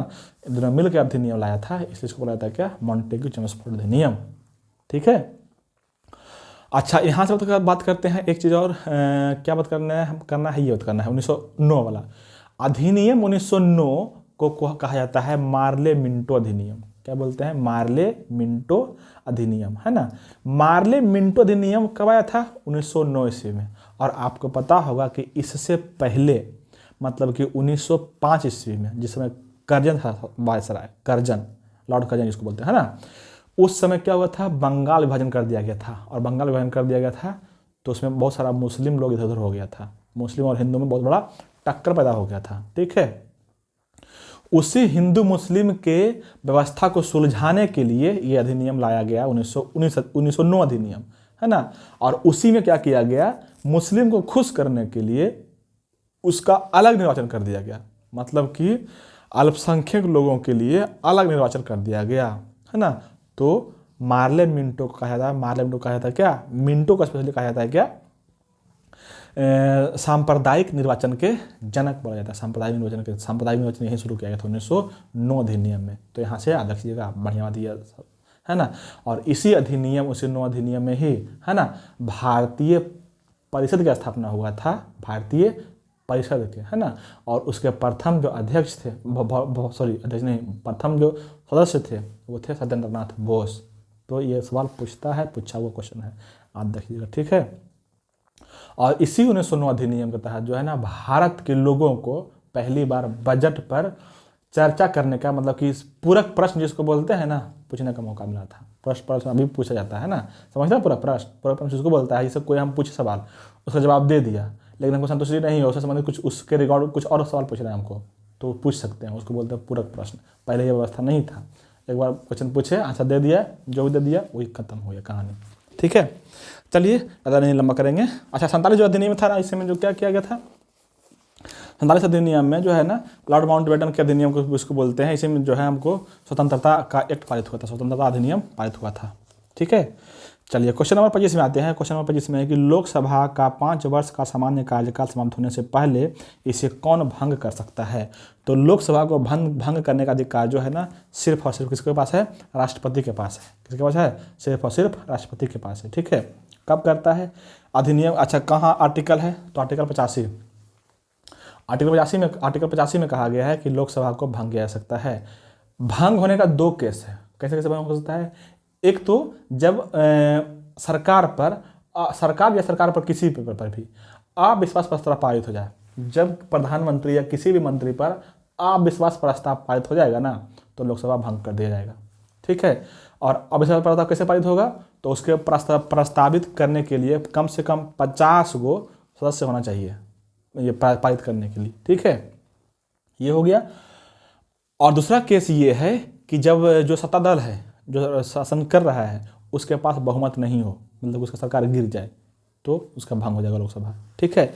अगर पूछ दे कि कब कब भंग हुआ है, कभी भंग हुआ है कि नहीं हुआ है, हाँ हुआ है, बहुत बार हुआ, 7-8 बार हुआ, देखो कब कब हुआ है बोल देते हैं।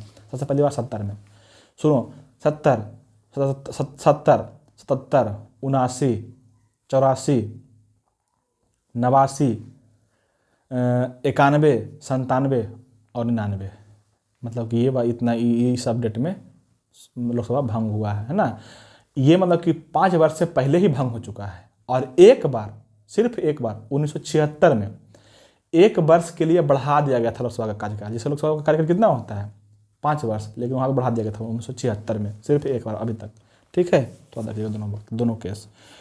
चलिए आगे करते हैं।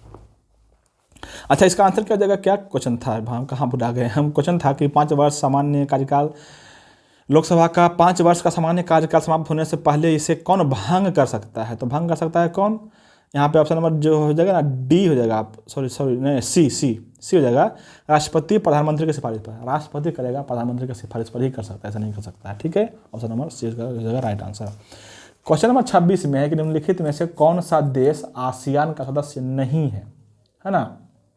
अगर हम बात करें आसियान का, तो आसियान को स्थापना जो हुआ था वो होता कहाँ, कब हुआ था, 8 अगस्त 1967 में इसका स्थापना हुआ था आसियान का, है ना। आसियान का स्थापना कब हुआ था, 8 अगस्त 1967 में। आसियान में कौन कौन देश है उसका बताएंगे हम एक ट्रिक, है ना। लेकिन उससे पहले याद रखिएगा इसका हेडक्वार्टर जो है ना, कहाँ पे है, इंडोनेशिया में है ना, कहाँ पे, इंडोनेशिया में, ठीक है। अच्छा, इसका जो कौन कौन सा देश है ये बहुत कंफ्यूज करता है आपको, है ना। सब टीचर आकर आपको बोल देता होगा कि ये है सबको, जैसे हम भी बोल देंगे 10-12 का नाम हम बोल देंगे, तो आपको क्या मिलेगा, आप आपको हो जाएगा, आपको याद करना है, आपको याद करना है तो ऐसे याद करना है, ठीक है। हम बताएंगे आपको कैसे याद करना है, आपको याद होना चाहिए, हमको याद होने से क्या होगा, हमको तो याद ही है। हाँ चलिए देखिए, देखो बहुत मज़ेदार ट्रिक है ना। अच्छा मैं इसके फुल फॉर्म कर लें क्या, ASEAN, आसियान बोलते हैं इसको, ASEAN। आसियान का मतलब होता है एसोसिएशन ऑफ, देखो यहाँ पे ए से मतलब क्या आएगा, association of south east Asian nation, ये इसका फुल फॉर्म है, association of south east Asian nation. मतलब कि वैसा ग्रुप जो सिर्फ साउथ ईस्ट में पड़ता है, एशिया के साउथ ईस्ट में पड़ता है, मतलब साउथ ईस्ट में मतलब दक्षिण पूर्व में, ठीक है। कौन कौन देश है इसका ग्रुप है, देखो ग्रुप का नाम बड़ा मज़ेदार है, हम ट्रिक बनाए हैं बहुत मज़ेदार, सुना। ट्रिक का नाम क्या है, इंड में माल से फिलिंग था, इंड में कैसा था फिलिंग, माल से। देखो सुनो, ट्रिक इतना मज़ेदार है ना, कहीं नहीं मिलेगा आपको। इंड में माल सी फिलिंग था, है ना। और फिर है बुर भी लाओ मार कम, बस बहुत सी सिंपल है। इंड में माल सी फिलिंग था, बुर भी लाओ मार कम, है ना। तो ये हो जाएगा आपका क्या, सभी सदस्य देश कई गो है, 10 गो है, 10 देश है। अब देखो ये जगह क्या, इंडोनेशिया, है ना। ये जगह क्या, Malaysia, Indonesia, Malaysia, Singapore, Philippines, और ये जगह क्या जगह ये थाईलैंड, है ना। Indonesia, Malaysia, Singapore, Philippines, Thailand, ये 5 गो शुरू का है। उसको बोलते हैं संस्थापक सदस्य, मतलब जिस समय ये गठन संगठन बन रहा था उस समय सिर्फ ये 5 ही था। तो सवाल पूछता है यहाँ से कि संस्थापक सदस्य कौन है, उसमें दे देगा कभी इधर होगा तो सरकार, तो वो नहीं होगा।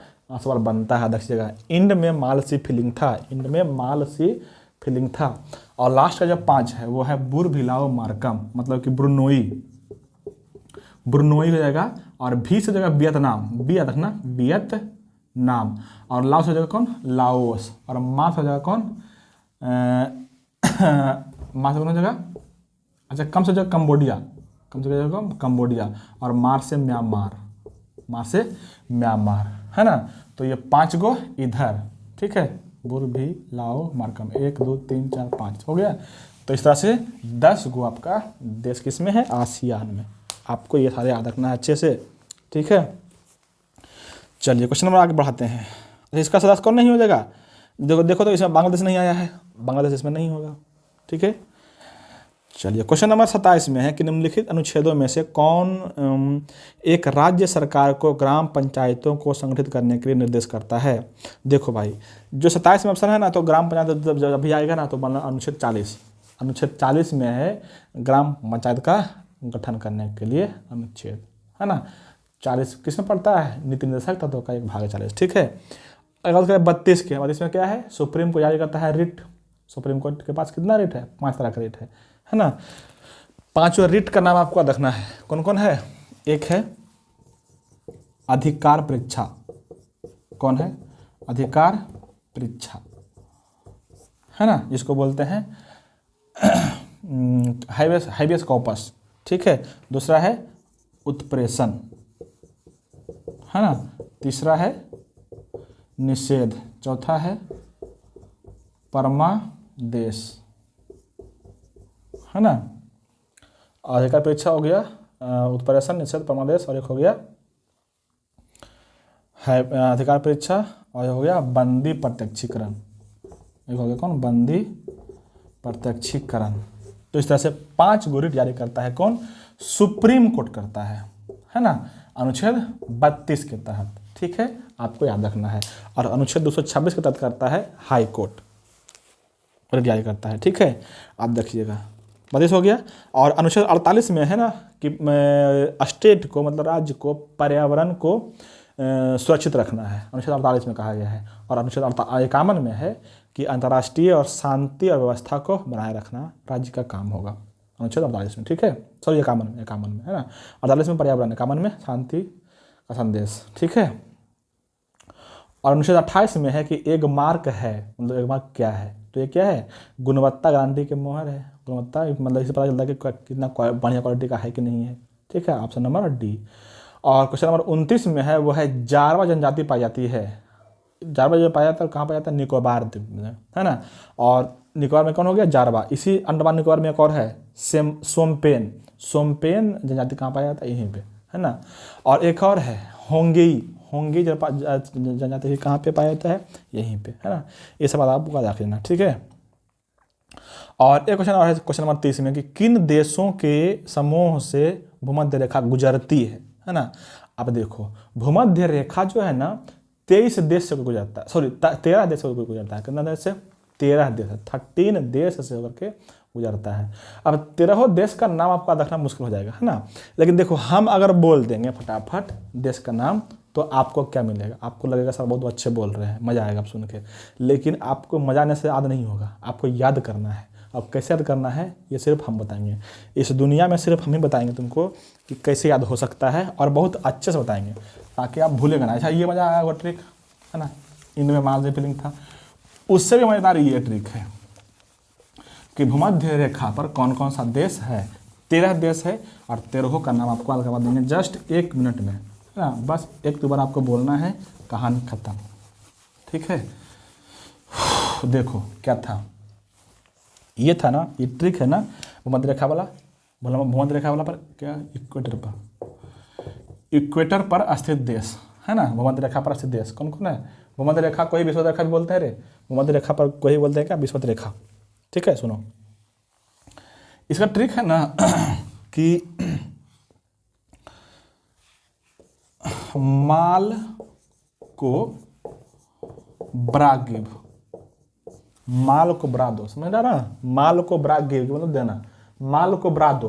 ठीक है, माल को ब्रा गिव। और कन्हैया के